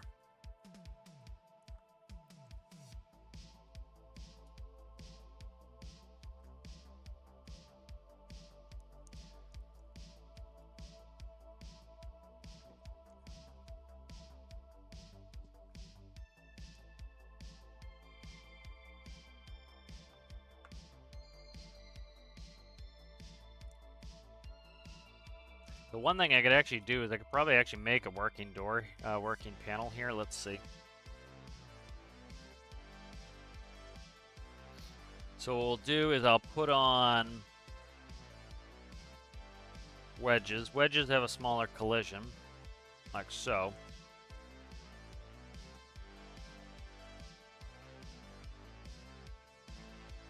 What I'll do here is for the second I will cut the middle. And I will put a dummy block here that needs to be cut out. I'll put a dummy block here. And then what I'll do is I used to do it this way instead of using XMLs. I use mostly XMLs now.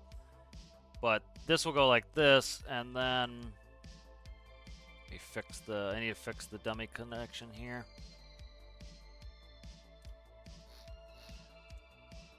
And then put this back in. And so what that should do is when it's up, that will finish the door. And then as this rotates, it will actually rotate its own door up. Is that going to hit that? I don't think it will. All right, let's try it. See if that works. Okay, it is going to get stuck, I think. Yeah, it's going to get stuck, so it doesn't like that. I can do 1x2s there and fix it, though. So what we'll do here is, anytime I can just do this simply like this, it's helpful. So, and then what we'll do is we'll do 1x2s, like so. All right, let's try that. There we go. Bingo. Because this face doesn't have a collision. So now that looks like it's Alright, so see how it's moving on its own? That's a physics interaction. So that's actually hitting the, that's hitting that, so that's no bueno. So that's fine. What we'll do is we will use XMLs to fix it. Not a problemo.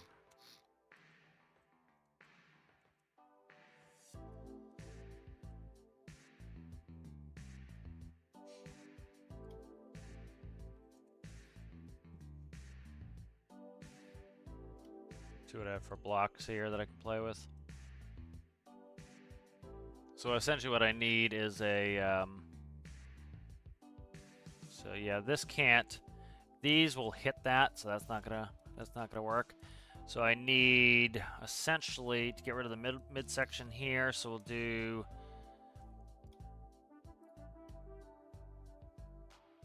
I need a wedge, what am I running, 1x2s? No.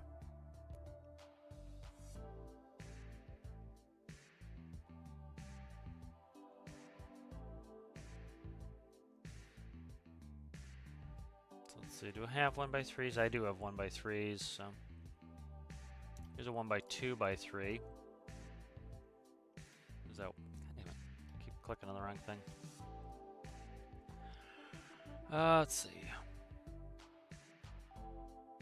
There's a 1x3 wedge, let's just run with that for now.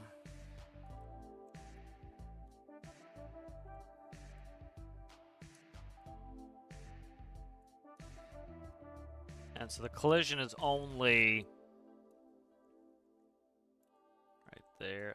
So I need that 1x2x3. Let me see. Where's the hell did that go? I keep forgetting.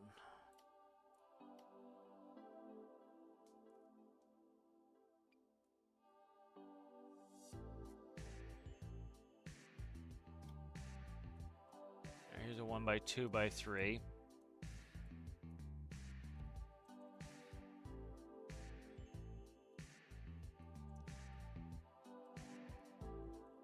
Where's the collision?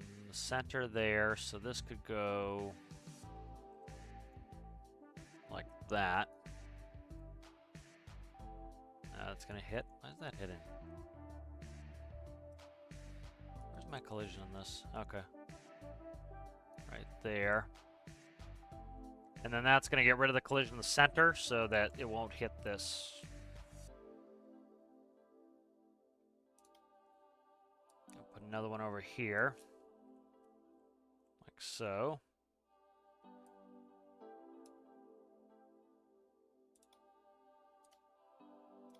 And merge them up to the center block here, wherever it is. Where the hell is it? It's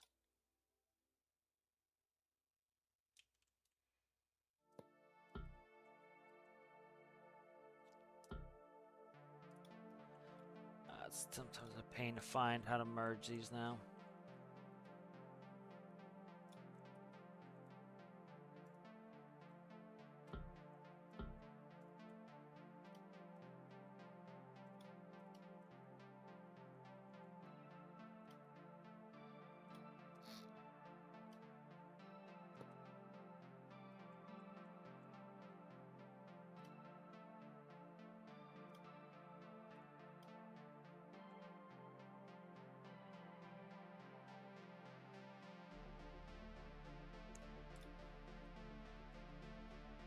I don't need a 1 by 2 by 3 really, but might as well use it. Alright, sure.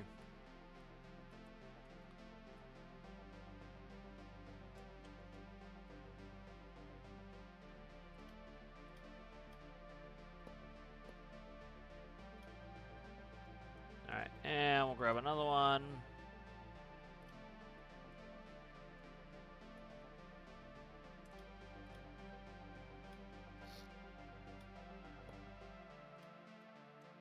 There we go.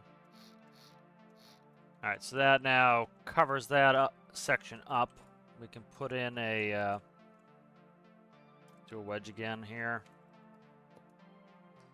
Alright, and now that should, when it goes through here, there's nothing in here in the middle. There's no collision there, so that fixes our collision problem. And that should be able to rotate up without, because there's literally nothing there without problem. So I want to make sure this isn't moving. Why is it still moving on its own? Are these spraked? Alright, it's moving on its own. It has a phantom physics issue, so let's make sure I fix that. That's going to cause problems. Still having issues with this hide in this section, so. Most important thing is not to develop a bunch of phantom physics, so. Now let's rotate this, make sure it doesn't have phantom physics now without that bullshit. And we'll figure that out later.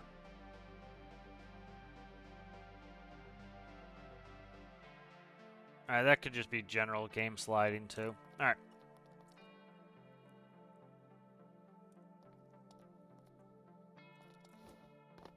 Figure something out later. I don't want to stick on that all day long. Distance sensor can go.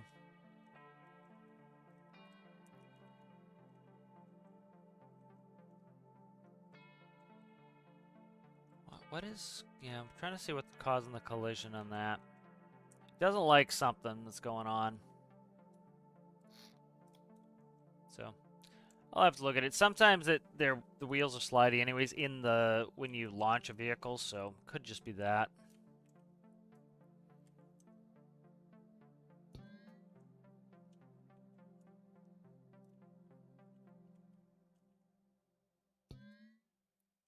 Okay.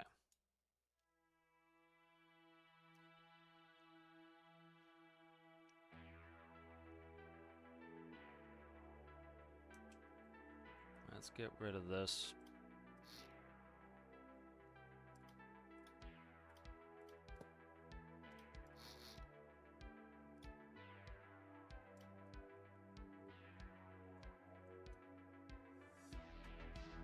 Variable brakes are hooked up.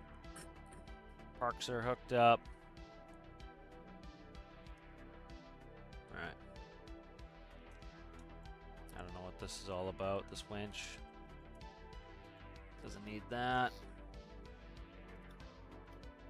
Be careful of deleting stuff here. Transponder locator. I don't think I'm going to be doing transponder missions, but... There's the ground services panel, so that'll get dealt with later. Heater, I don't have a heater in there yet, but that will get added. That's de-icing will get added. Bearing panels there. Okay. Bearing panel is working fine, I think. What are you? Lights. Let's add some lights. This big old Johnny here.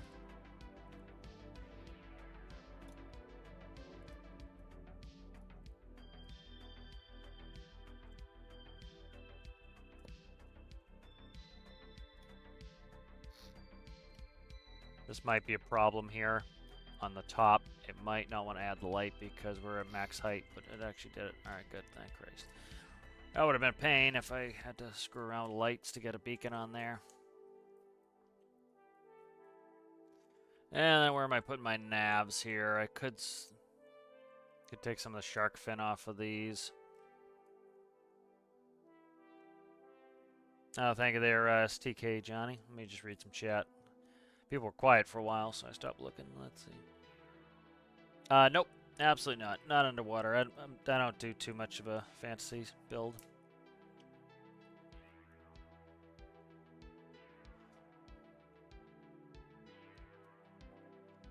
Yeah, I don't do a lot of fantasy build stuff.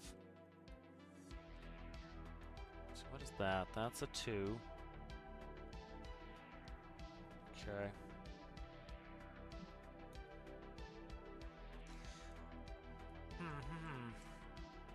I don't want to ruin my wingtips too much. I did a full 4 on that, didn't I? I went overboard with that. Haha.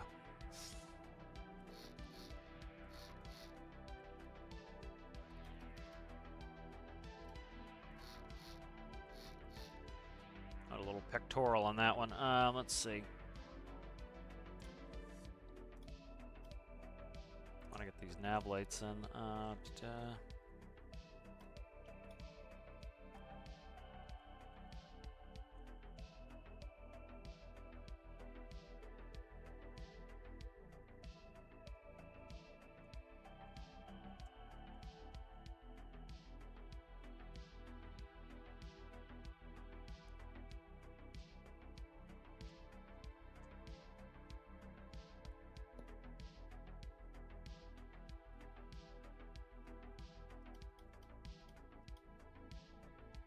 Worry about nav lights in a minute here.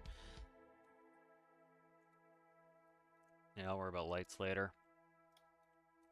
Plug the beacon in, seeing I did that. I don't want to ruin the wing. I like how the wingtips are at present, so I don't want to screw with them too much, but I kind of have to at some point, so we'll figure it out.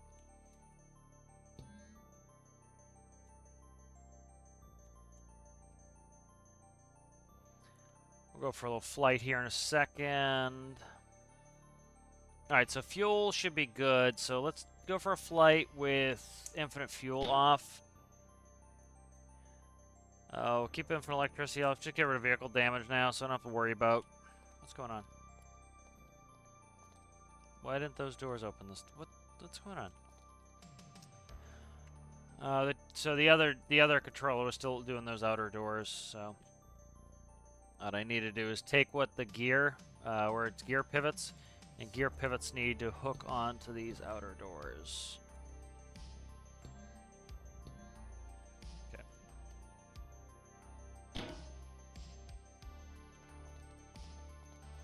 So they're essentially capturing them so they wouldn't go. Alrighty, so I'm going to want an exterior door on this too. I can't really do it there because of the container, so we'll go ahead and we'll open the main door on the ramp. I need to put a duplicate of that on the interior.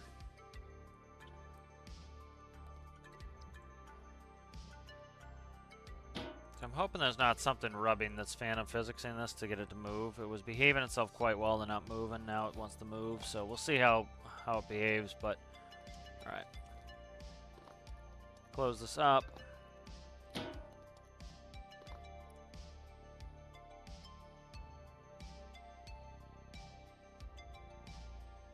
Sometimes they want to move. It wants to move inside of the hangar in the spawn area. That doesn't bother me. That happens, and there's nothing you can really do about it. But it will annoy me if it is, if it's doing it everywhere. So I'll have to fix it. Something moving that shouldn't be moving, essentially. Keep forgetting to crouch when I go up the ladder. All right. Let's go ahead and close this sucker up. There we go. Let's open up into here. Bingo, bango, bongo. Let's go like 45. I need to integrate that in there. I'll probably do it right into the flaps. That's what I'll do. Is have the flaps control the pivots.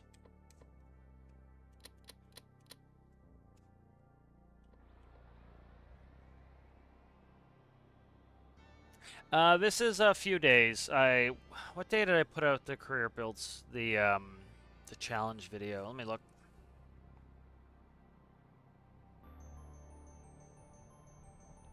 Am I spooling? What am I doing here?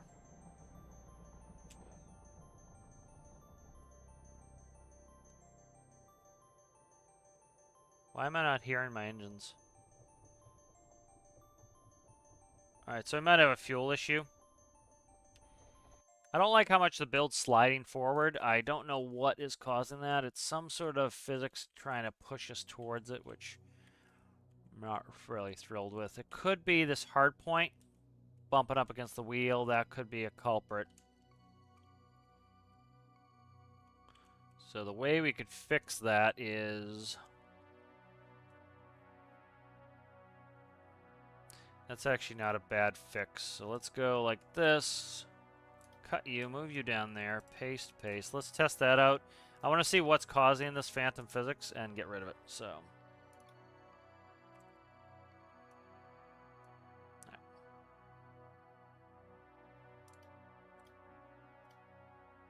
What the hell just happened there?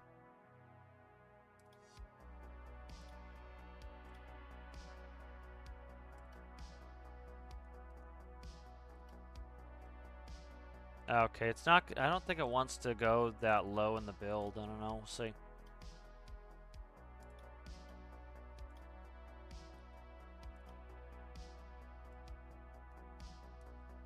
Because I'm having issues with it going down too far in the build. So paste, clear. Yeah, it doesn't want to sit there. Okay, that's fine. Let's go back. I'll check the... So this, I can do a phantom physics test right there with that, because likely it would be that. So let's do that, see if it wants to move itself. The other thing is it's giving itself a kick when it puts the gear down. So that could very well be it. Is when the gear comes down, it's giving itself a kick. So hopefully that's just it, but...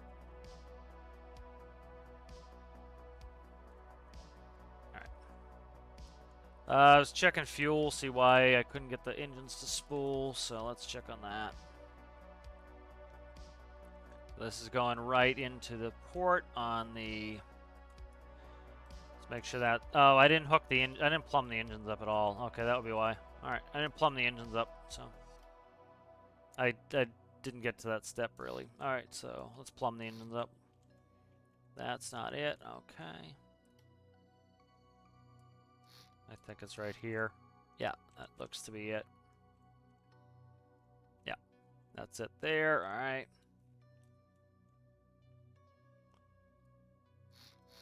And that's there. All right. I just never plumbed them in.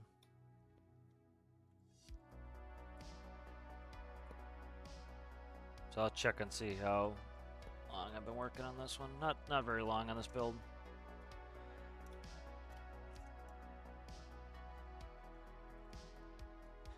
See, when did I put that one out? I started this build about 3 days ago. 2-3 days ago, something like that.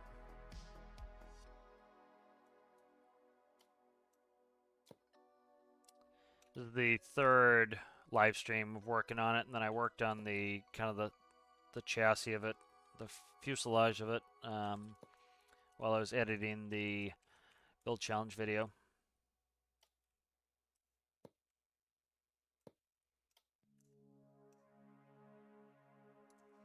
All right.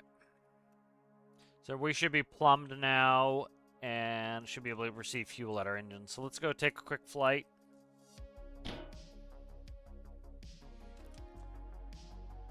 But thank you there, Bison. Yeah, I'm happy with it. Came along nicely, and it's nice and spacious, and should be a lot of fun to run in the career build series. I was trying to, but wanted to do some cargo up to. I keep forgetting to crouch, and then I'm not gonna be able to jump. Want to be able to do some cargo up to the Arctic, because they didn't really design the logistics very logically for that. So it is logistics after a while, not illogistics. All right.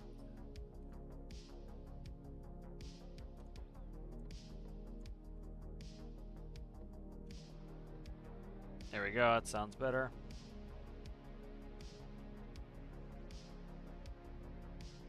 All right, we have light off.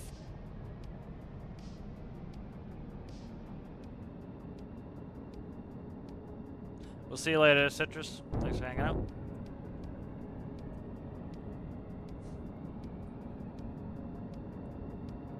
Right, unfortunately I have to use this for now.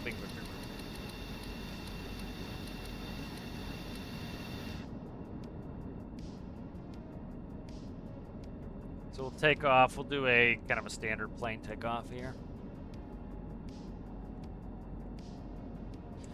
So they're at 45 degrees. So 45 is not a great angle for them, so they really shouldn't be at 45 degrees. Let's go sub 45, because that's going to trigger an issue. So go up a little bit higher on that. Could take off vertically, but we'll do this. I think I left the parking brake on. No, parking brake's off. It's just those casters like to smoke.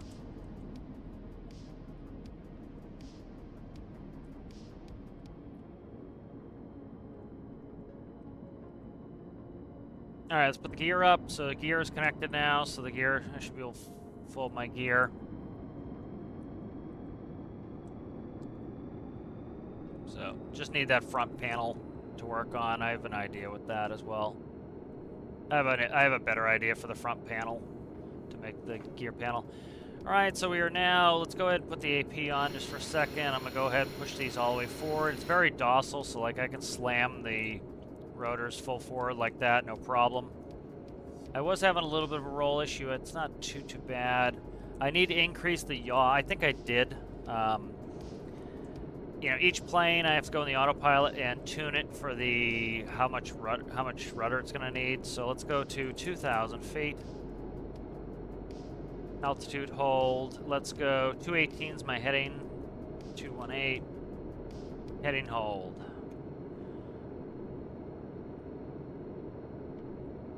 Whoa, whoa! Why are you not climbing, you son of a bitch? What the hell, man? Takes forever to get this thing moving too. Ugh. Startup procedure's long. It's like laborious when you're doing testing. Let's fix this while I'm here. All right, so I should be able to integrate this into the flaps. So let's find the flap controller. So this is flaps right here. So what I'll do is I'll have the flap controller in there run my pivots. It's gonna have to work opposite though. That's not great.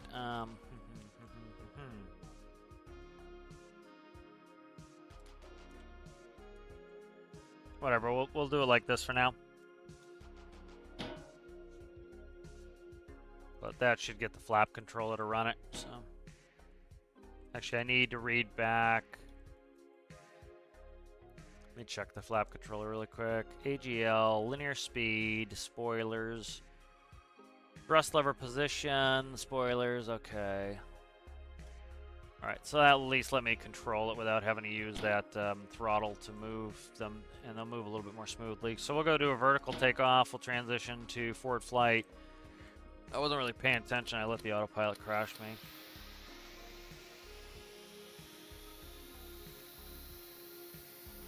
But this should be a fun craft. I do need to rectify this issue I'm having with it moving on its own. Could be a coaster wheel issue. Often that happens in the spawn area. I think there's something up with the spawn area that causes that, because that's often a artifact of being in the spawn area. So, all right, so you see that very progressively and gently will operate my tilt. So I like that. Off the flap control. The flap controller is progressive. It sets a number and then waits for it to essentially pay attention. Alright, so we'll do a vertical takeoff here. So we'll do AP on. I'll go ahead and I'll set them all the way up. We'll go ahead and we'll set an altitude of, let's say 500 feet. We'll enter that in. Altitude hold. I'll power up. I have to add throttle.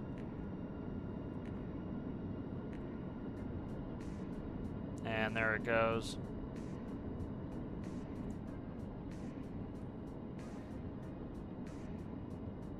What's up with it now? Why doesn't it want to take off? Let me see if I can do it manually without the autopilot. Interesting. I don't know why it doesn't want to do that anymore. Interesting. There it goes. It's throttling up now. Just took a little while for the engines to throttle up. I don't know why, but there we go. It could also be that the fuel is currently. I added 50,000 pounds of fuel, so it could just be. I don't know. That's not it. It's just it took a while for the engines to spool up, so I don't know why. Took them a little second. So, like, you'll notice a lot of, like, movies, they would have already brought the gear up. You don't do that in real life. If we had a problem now and we crashed straight down, you would want your gear down because that little bit of suspension and that extra parts to brake and even the air pressure in the tires are all things that help protect you from getting killed. And so you see in the movies, they instantly bring their gear up. They put their gear down, like, 2 seconds before they touch down. You don't do any of that in real life. You put your gear up, you know, once, essentially you can't land back on the runway. So we'll put that and we'll start to move forward.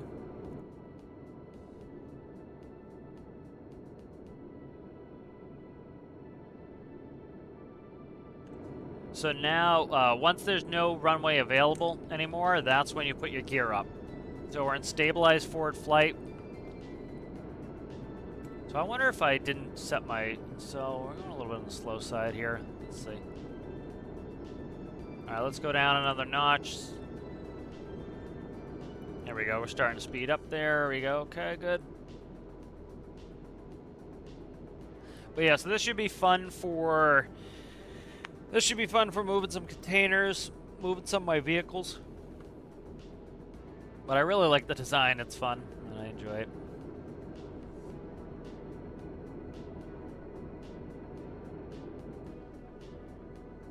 But you know, it's very utilitarian, and that's always most of my builds. I want them to be utilitarian, and I want them to be able to do their job. So like you can see how now the flap controller is perfectly controlling those the way I need it to. And then I'm gonna go all the way forward. Okay, we're forward now. All right, good. So let's get this autopilot up and running here. So 500 feet. Let's go to 2,000. I don't want to scud run. I want to see what it does. All right, it's still descending. I don't know why it's still descending. Yeah, I don't know why it's still descending. That was what crashed us last time.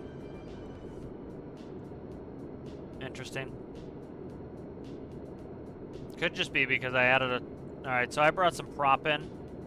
So I'm probably going to have to change the minimum prop value. Maybe not. Maybe I'll just do it manually. Because that seems to be the issue is I added 50,000 pounds of fuel on board. And so that's, of course, going to cause issues with... That's a lot of extra weight. And so I need to take a bigger bite out of the air. So what I'll do is I'll check what my... So essentially I'll manually control my minimum prop. And whatever is the minimum prop that will allow me to maintain altitude at any... Essentially maintain power at minimum prop pitch and maintain altitude. That will be what I set for that. So let's go. We'll play with it a little bit here. We'll head up here, set waypoint. Right, nav, GPS. So I changed the rudder settings. So hopefully we get enough rudder now that I'll actually be able to turn. Because it did not like to turn me. So like if you notice here, it's not giving me enough pitch. Okay, there we go. So now it's starting to give me enough pitch. Okay, it's fine. It's maintaining altitude. It's just oscillating a little bit. So, you know, I brought this up to Basilicious, and he added this, which I appreciate, was, you notice our VSI is 0. I talked about this yesterday. Our VSI is 0, but it looks like we're descending. So what you would do in real life is you would then rotate the knob on your artificial horizon, and you put your horizon bar in the horizon, because the whole point of having artificial horizon is to tell you when you're in level flight. And so you would move your artificial horizon because, especially if an airplane's heavy, the deck angle, the pitch of the airplane is going to be, you know, positive. So think of your tilt sensor would be positive even though you're not gaining any altitude, because you need that extra pitch just to maintain you know, zero climber descent. And so that's why you do that.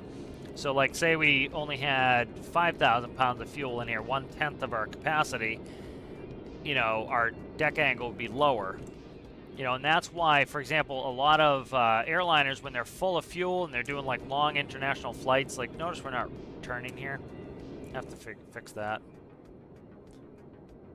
It's probably too low a p-value on the yaw, or we just don't have enough yaw. Like this is full rudder now, so it's not giving me enough rudder. I need to manually slap the rudder a little bit, so could either be a p-value issue or I just need more rudder, which I'll just probably increase the p-value or add some fake rudder, because it's just not turning me enough at all.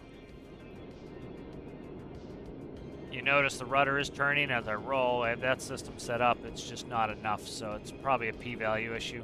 Probably need some more p-value on that so that it, because like now I'm manually kicking the rudder and that's turning me, so I'll fix that at some point.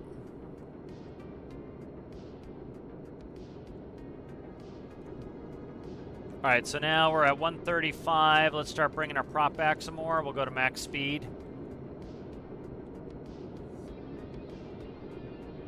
So max speed's around 160 knots. I'm happy with that. A plane with this much drag, with this much surface area, that sounds about right.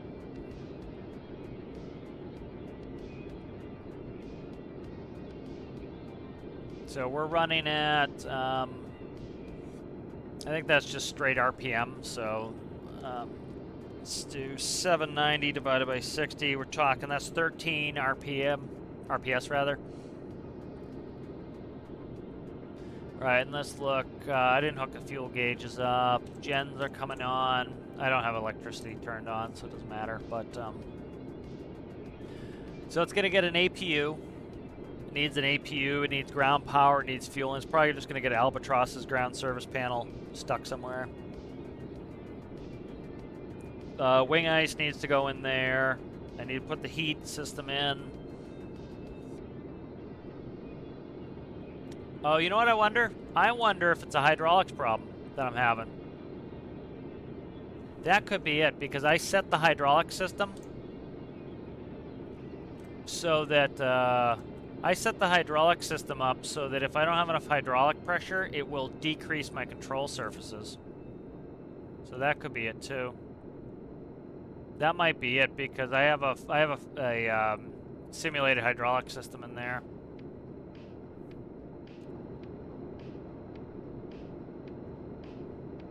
So that very well could be what's going on here too with that. So I'll have to take a look at that.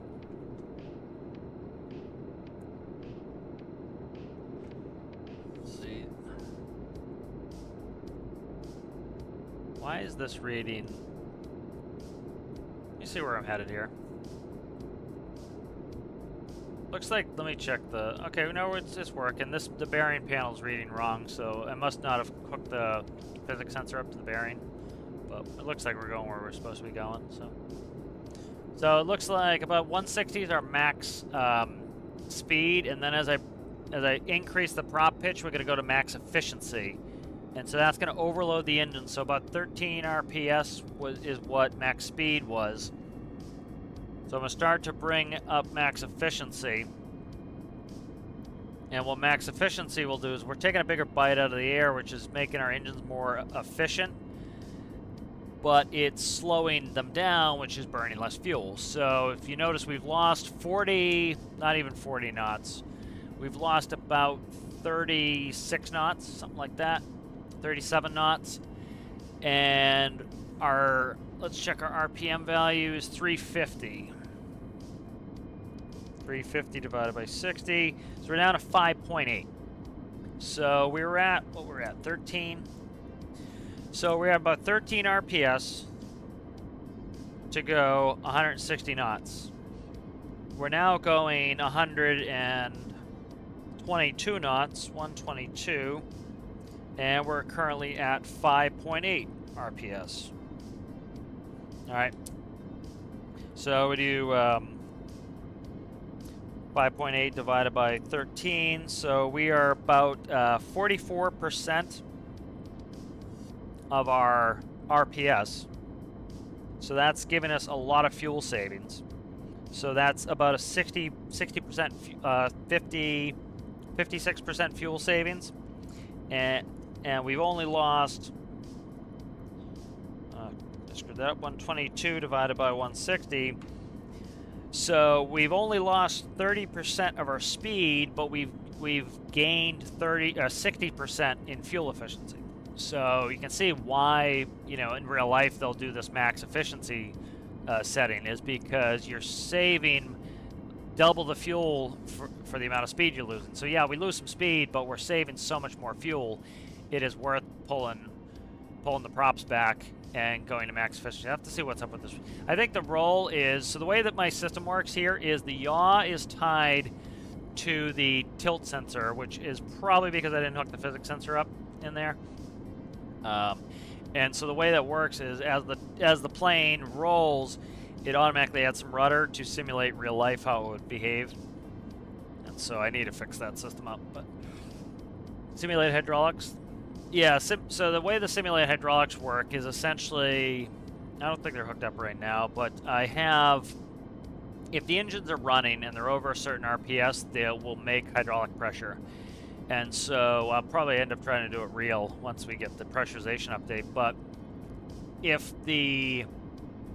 so essentially your hydraulics pressure is tied in. So essentially what I do is I have hydraulic system 1 and 2. And I essentially get the average. And so the way it usually works IRL is you can run on, they're redundant. So you only need one hydraulic system to still be able to operate. And so what would happen is, let's say that, we'll do it at 100 to make it easy. So let's say the hydraulic system 1 is at 100%, hydraulic system 2 is at 100%. You take 100 plus 100 divided by 2. So you would have 100. Let's say you lose one of your hydraulic systems. You'd have 100 plus 0 divided by 2 is 50. And so likely I'd still make it so you can run on 50%. You'll still be able to have 100% of your control effectiveness. If you went south of that, for example, if I forget to hook up the hydraulic system, often what you'll have IRL is cable backup. So, for example, we had cable elevators, so that had no hydraulics, and we had hydraulic ailerons. We could run on one system, on one hydraulic pump.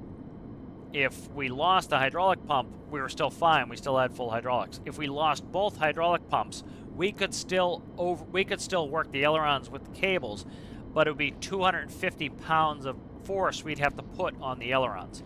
So you needed both pilots to steer. So, like, you know, when people are like, oh, we don't need the pilots in there, we could have automated systems. Literally, if both hydraulic systems failed, which is rare but does happen, the pilots, if you had, you could have one pilot who's really strong, holding 250 pounds of force to try to turn the airplane, but they're going to get tired very fast. Now you have two pilots, and so now you're splitting that in half. So now you only need to move 125 pounds of force to roll the airplane. And so that's another reason why you have two pilots, is in the event that you had a dual hydraulic failure, the two pilots are now strong enough to easily maneuver the airplane without the hydraulic system. And so that's kind of what I simulate. So essentially if you forget to turn on your hydraulics, you get reduced effectiveness. So essentially what will happen is, if I forget to turn on my hydraulics, my ailerons will only go to 50%. And so that will make it so that, I've taken off before in Albatross where I forgot to turn the hydraulics, and it's very heavy to control. It's very slow to control because the hydraulics are off. And then you turn the hydraulics on, it lets you roll and bank normally.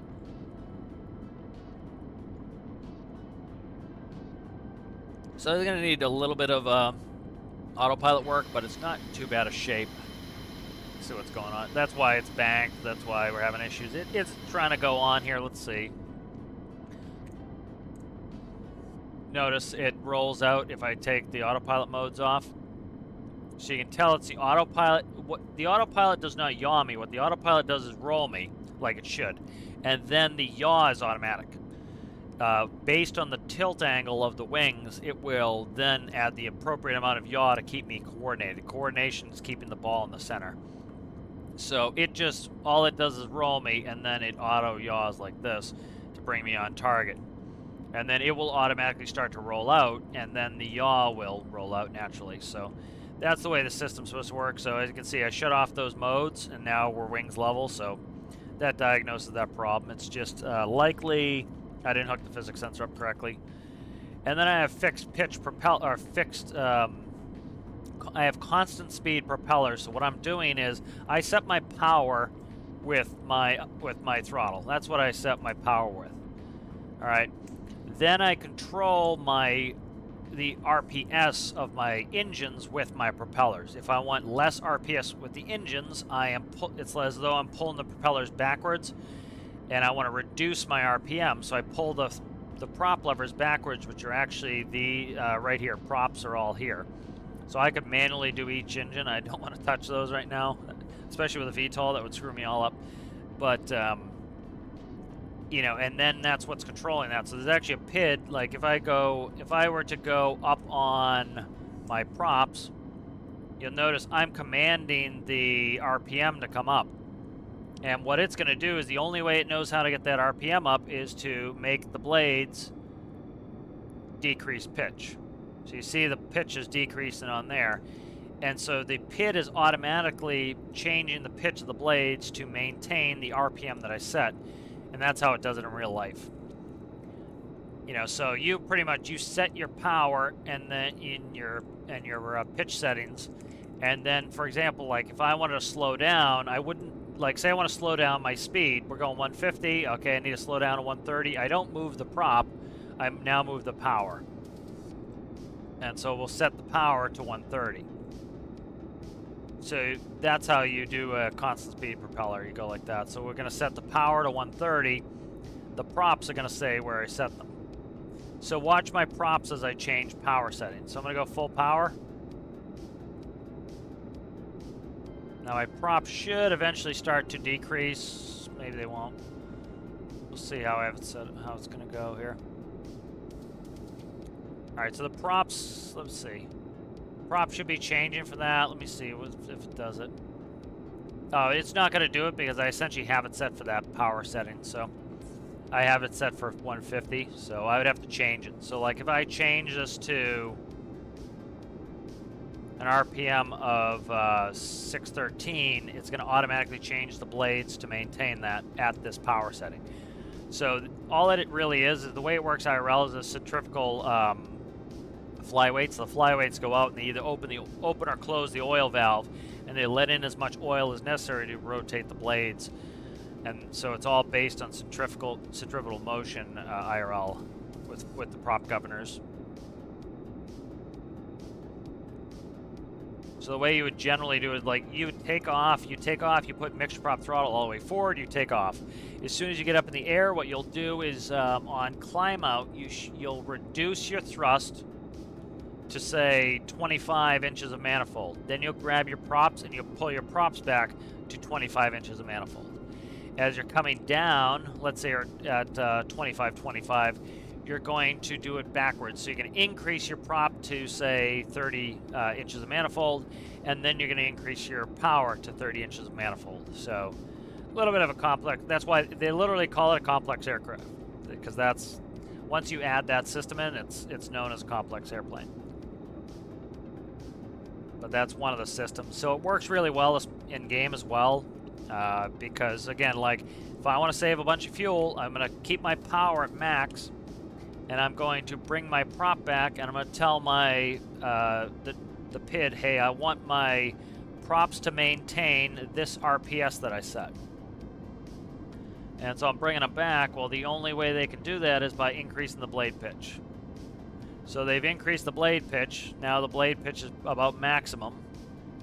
And so we've lost speed, but we're super efficient now. We're running at like, I forget what that was, 5.8 RPS. So we're burning very little fuel to maintain the speed. So we lost, you know, again, like 30% of our speed, but we've gained 60% fuel efficiency. So we've saved 60% of our fuel burn to only lose 30% of our speed. So, you know, that might be obnoxious if you're going long distance, but that might be the difference between you making it there and not making it there. And so, for example, like, you know, the Arctic's short. Let's see. Let me see if I can get a marker up, right? We'll see where my marker is. So that's 43 kilometers away, so that's about 20 knots, 20 nautical miles. So if you say that's about 20 nautical miles, we're going 120 knots, right? That's easy. That's 2 miles a minute. All right, so that means we're going to be there, right, in 10 minutes. Right, so that will take us 10 minutes to get there. If we were going 160, right, what's going on? Okay, my altitude's fine. If we were going 160, right, that's another 40% of a mile. So now we're talking 2.4 miles per minute. So if we had 20 divided by 2.4, that's 8.3 minutes. So we're only saving about, you know, a minute and a half, but we're burning 60% more fuel to do it. So right there, it's a no-brainer. Is it worth me burning 60% more fuel to get there a minute 30 faster? No. For me, it's certainly not. You know, if it was a rescue and like you're afraid the people are going to die, yep, that'd be a situation where, yep, you just go as fast as you can. You go to max speed, yep, we'll push the props forward. I'm pushing the props forward now. It'll take a little second to get them to go, but... So you can see the RPM's coming up. As the RPM increases, there goes my speed. You know, so like say we're going to rescue people, yes, it would be worth burning 60% more fuel to get there faster because we're afraid we're going to kill some people, you know. And that's the whole calculus there. I do need to tune in these prop settings because they're set up for a different plane. So every time I do this, I have to tune them in.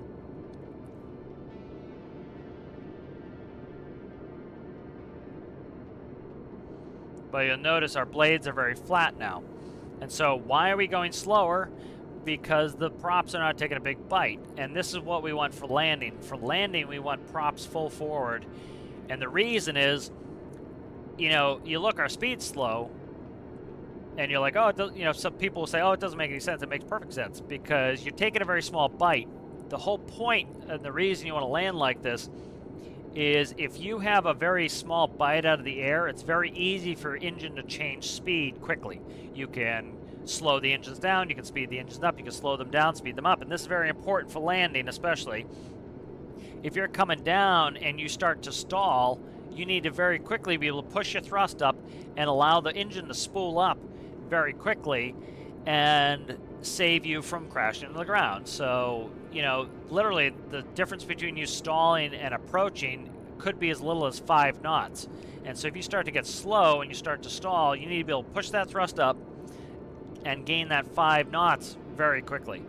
And so because the props have a very thin bite out of the air, they have very little resistance. And so the engines are not burdened, right? It would be like me so for example, like say I'm asking you to pick up a 50-pound weight and do a bicep curl, okay? You might be able to do a 50-pound weight, no problem, bicep curl. But now I'm going to push on your hand with about another 50 pounds of force, right? So now you might be able to do one bicep curl at 100 pounds, but it's going to be very, very, very slow.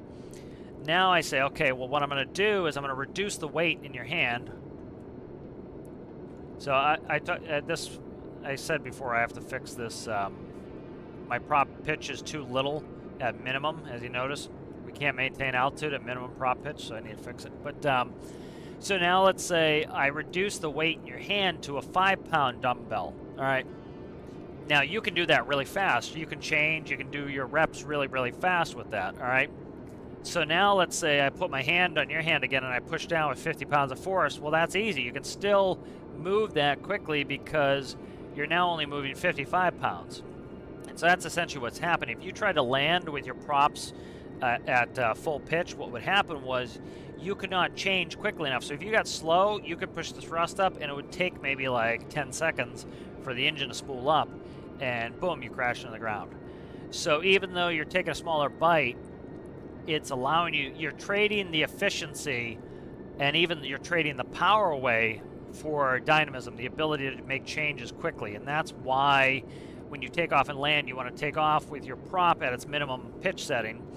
The minimum pitch setting on this is too small. I need to increase it. That's why we couldn't maintain altitude. So these are the reasons why you want to set it up like that. So I have minimum pitch for takeoff and landing. I have max speed, which is intermediary between full pitch and minimum pitch. And then beyond max speed, my speed will always go down, but my efficiency will increase. So if I want to trade away a little bit of efficiency, for example, let's bring the prop back some. So there's 120, we can go up to 150. So I'm bringing the prop back, which is, when I say bring it back, it's like as though I was bringing the levers back. Bringing the prop levers back, and the blades are taking a bigger bite out of the air. So you notice we're more efficient. We've decreased the RPS, and we're going faster. So max speed is more efficient than takeoff and landing. We don't care about efficiency really for takeoff and landing. We care about not crashing. We're trading that efficiency and we're trading the speed for the ability to quickly change our engine speed. Then once we get up to max speed, if I bring the prop back anymore, we're going to start to lose speed and we're going to gain efficiency. So we're losing speed, and I could leave it here if I wanted to. Set my RPM to 613, and we're a little bit slower. We're now about, 15 knots slower, and we're burning less fuel than we were. We're at like 800 RPM. And now again, if I want to bring it all the way back to max efficiency, I start to bring the prop back even more, and there's loss of RPM, which is fuel savings, and we're trading our speed for fuel savings essentially. And then once we get to 100% blade pitch, we're at our max efficiency. So right there's max efficiency, 122, and we're down to about 5.8 RPS. So we're burning a lot less fuel, and we've lost really, frankly, not that much speed, 30% speed, but especially the distances in Stormworks, like you saw, we're losing about a minute 30 arrival time to gain a lot of extra money, essentially. So if we're doing this whole process for money in containers, it's not a big deal to lose a minute 30, and especially there's not really too much reason to try to make this stuff up in the air. You don't make up time, really. You can if you're going long distance. Like if I was going on a 4-hour flight, which in game would be, was that 480 knots, which the whole map is only 256 kilometers, which 480 nautical miles would be, 900 something kilometers. So the map, that would be like 4 times the width of the map. So there's no point in me really hammering to try to get there. You don't make up much. You need like a 4-hour flight to really make up any real appreciable time. What's better than making up time is what you want to do is what's better than making up time in the air is you want to make up time on the ground. So the way to make up your efficiency is this. Fly at max efficiency, get up there. You're going to be a minute 30 late than if you were going faster, but you're going to be saving a lot of money to do it. Then what you do is you hustle on the ground because, you know, the little electric container mover doesn't cost me barely anything.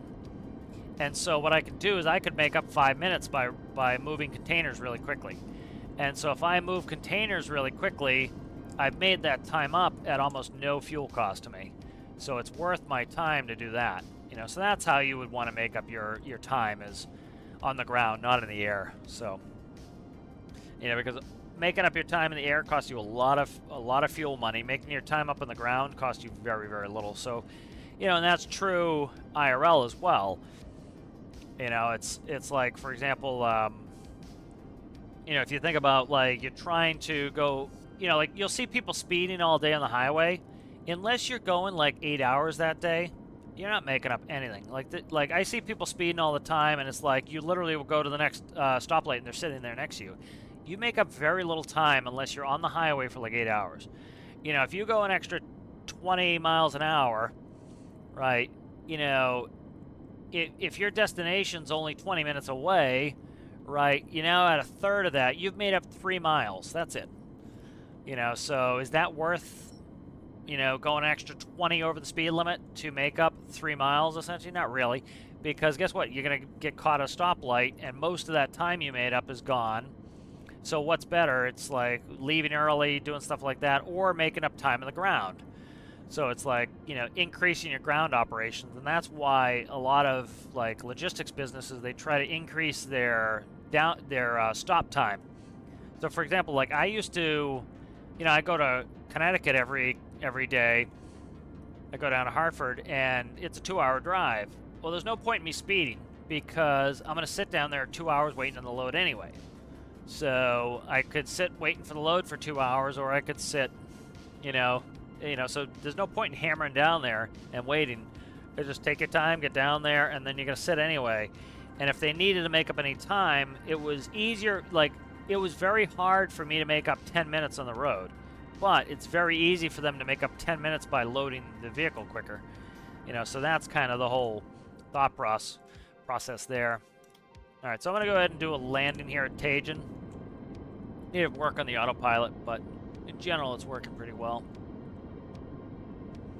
Just have a little bit, it's not giving me as much yaw as I need to. One of the things you need to realize is, you know, you see this a lot with newer players. They'll complain that, you know, oh, I put it in this microcontroller from the workshop in my vehicle and it's not working right, or this, that. You need to understand that the strength of this game is that everything's configurable. You can pretty much make it configurable however you want, which is awesome. But that also means you have to configure everything. And so if you have a small plane like this, this autopilot came from the Chickadee. The Chickadee is a tiny little 2-engine VTOL. It's small, which means it doesn't, you know, it's very nimble, and it's 2 engines. This is a big, huge, heavy 4-engine vehicle, and so the amount of yaw the Chickadee needs is very little. The amount of yaw this needs is a lot. You know, the amount of pitch this needs, the pitch actually isn't bad on this. You know, I've increased the elevators, so they're nice and big, but this has a smaller yaw control than the Chickadee. And because of that, you know, per body size, essentially. And so because of that, I need to increase the p-value on the yaw on this. And so it's like, you'll get people getting frustrated with that. You need to think about how the vehicle is different from the vehicle you're using as reference. And so, landing gear's down 3 green.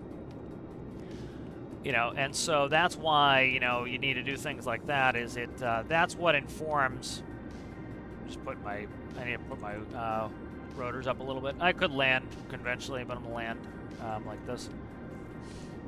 You know, so those are the types of things you need. I need to go up all the way. All right. I have it set that at 45. Okay, we're screwed here. Okay, we're good now. I made it so that the cutout for my my rotor control is different. So I was essentially at a certain point there, I lost all rotor control. I need to change that. So it's like, because this came from the Chickadee, I need to go in here and I need to increase the yaw value. You know, to make it more yaw, because this particular vehicle needs more yaw control. And so, you know, then I think I took, I forget what microcontroller I put on the Chickadee. I think it was the Night Owl. And so it got Night Owl's microcontroller. Well, guess what? The yaw was too sensitive.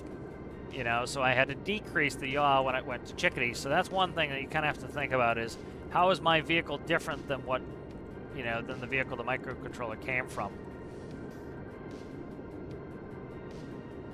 Go ahead, we'll land.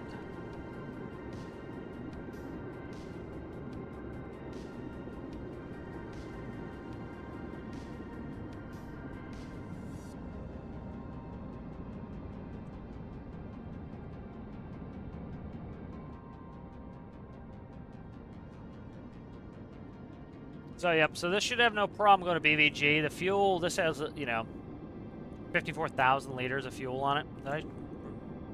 Parking brakes are on, okay. I have some hidden fins just to lift. There's not an, yeah, there's too much lift in the front of this because it has those front wings. And the control surfaces, even if you don't move the control surfaces, they will add lift. So there's too much lift in the front on this. So what I did was I put some anti-lift in there. So I just have, these are permanent control surfaces. All they do is they always point down. And that is just to account for the excessive lift the game gives the front ones. So that's it. I could put it in, like, I might put in a hidden yaw controller in the tail. But I should be able to do it with the P-value, because I can manually give myself enough yaw to operate. So this actually steers really well on the ground, so... No, Bison didn't see this. So the nice thing with the tail wheel is I can go, like... I can go quite a bit on this tail wheel. I don't have this set up to go completely 90. I don't think. I think it's touching too. Brakes, brakes, brakes. Sucker, sucker, sucker. There we go. I slammed on the throttle too much. Okay. Let's set the brakes.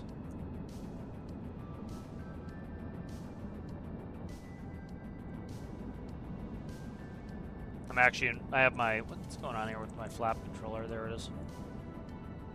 Okay, I had them set. Right. So I need to, like, fix when the cutout is for these. Alright, let's make sure the brakes are on. Let's kill our engines. And I'll open up the nose for those who haven't seen it, and then I have to go to dinner. Alright, I didn't lower that. That's gonna have a button up top and down below for that. But this should be fun to be able to move some vehicles and containers. It is still sliding on its own. I need to figure out what that phantom physics is and stop it. It's having a phantom physics issue. See how it's moving on its own?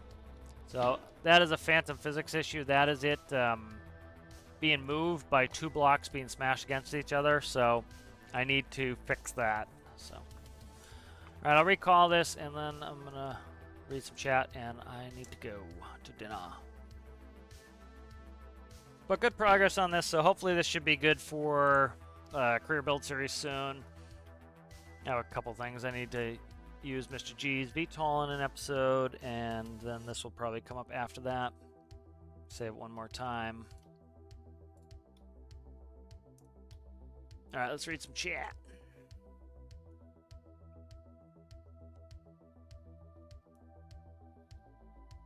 Yeah, I don't know if we'll go in the workshop or not. I don't make any promises with any of that stuff. They have to be up to my standards. My bigger stuff I tend not to release because it's a lot of work and I never get them really finished, but shall see. It happens at all. It happened. It's something new that happened when I added something, so it's phantom physics. So phantom physics issue. It could just be extra weight on those casters too. You never know. So I have to do some testing, see what it is. All right, guys, thanks for watching, and I'm up there, and I'll see you later. Bye-bye.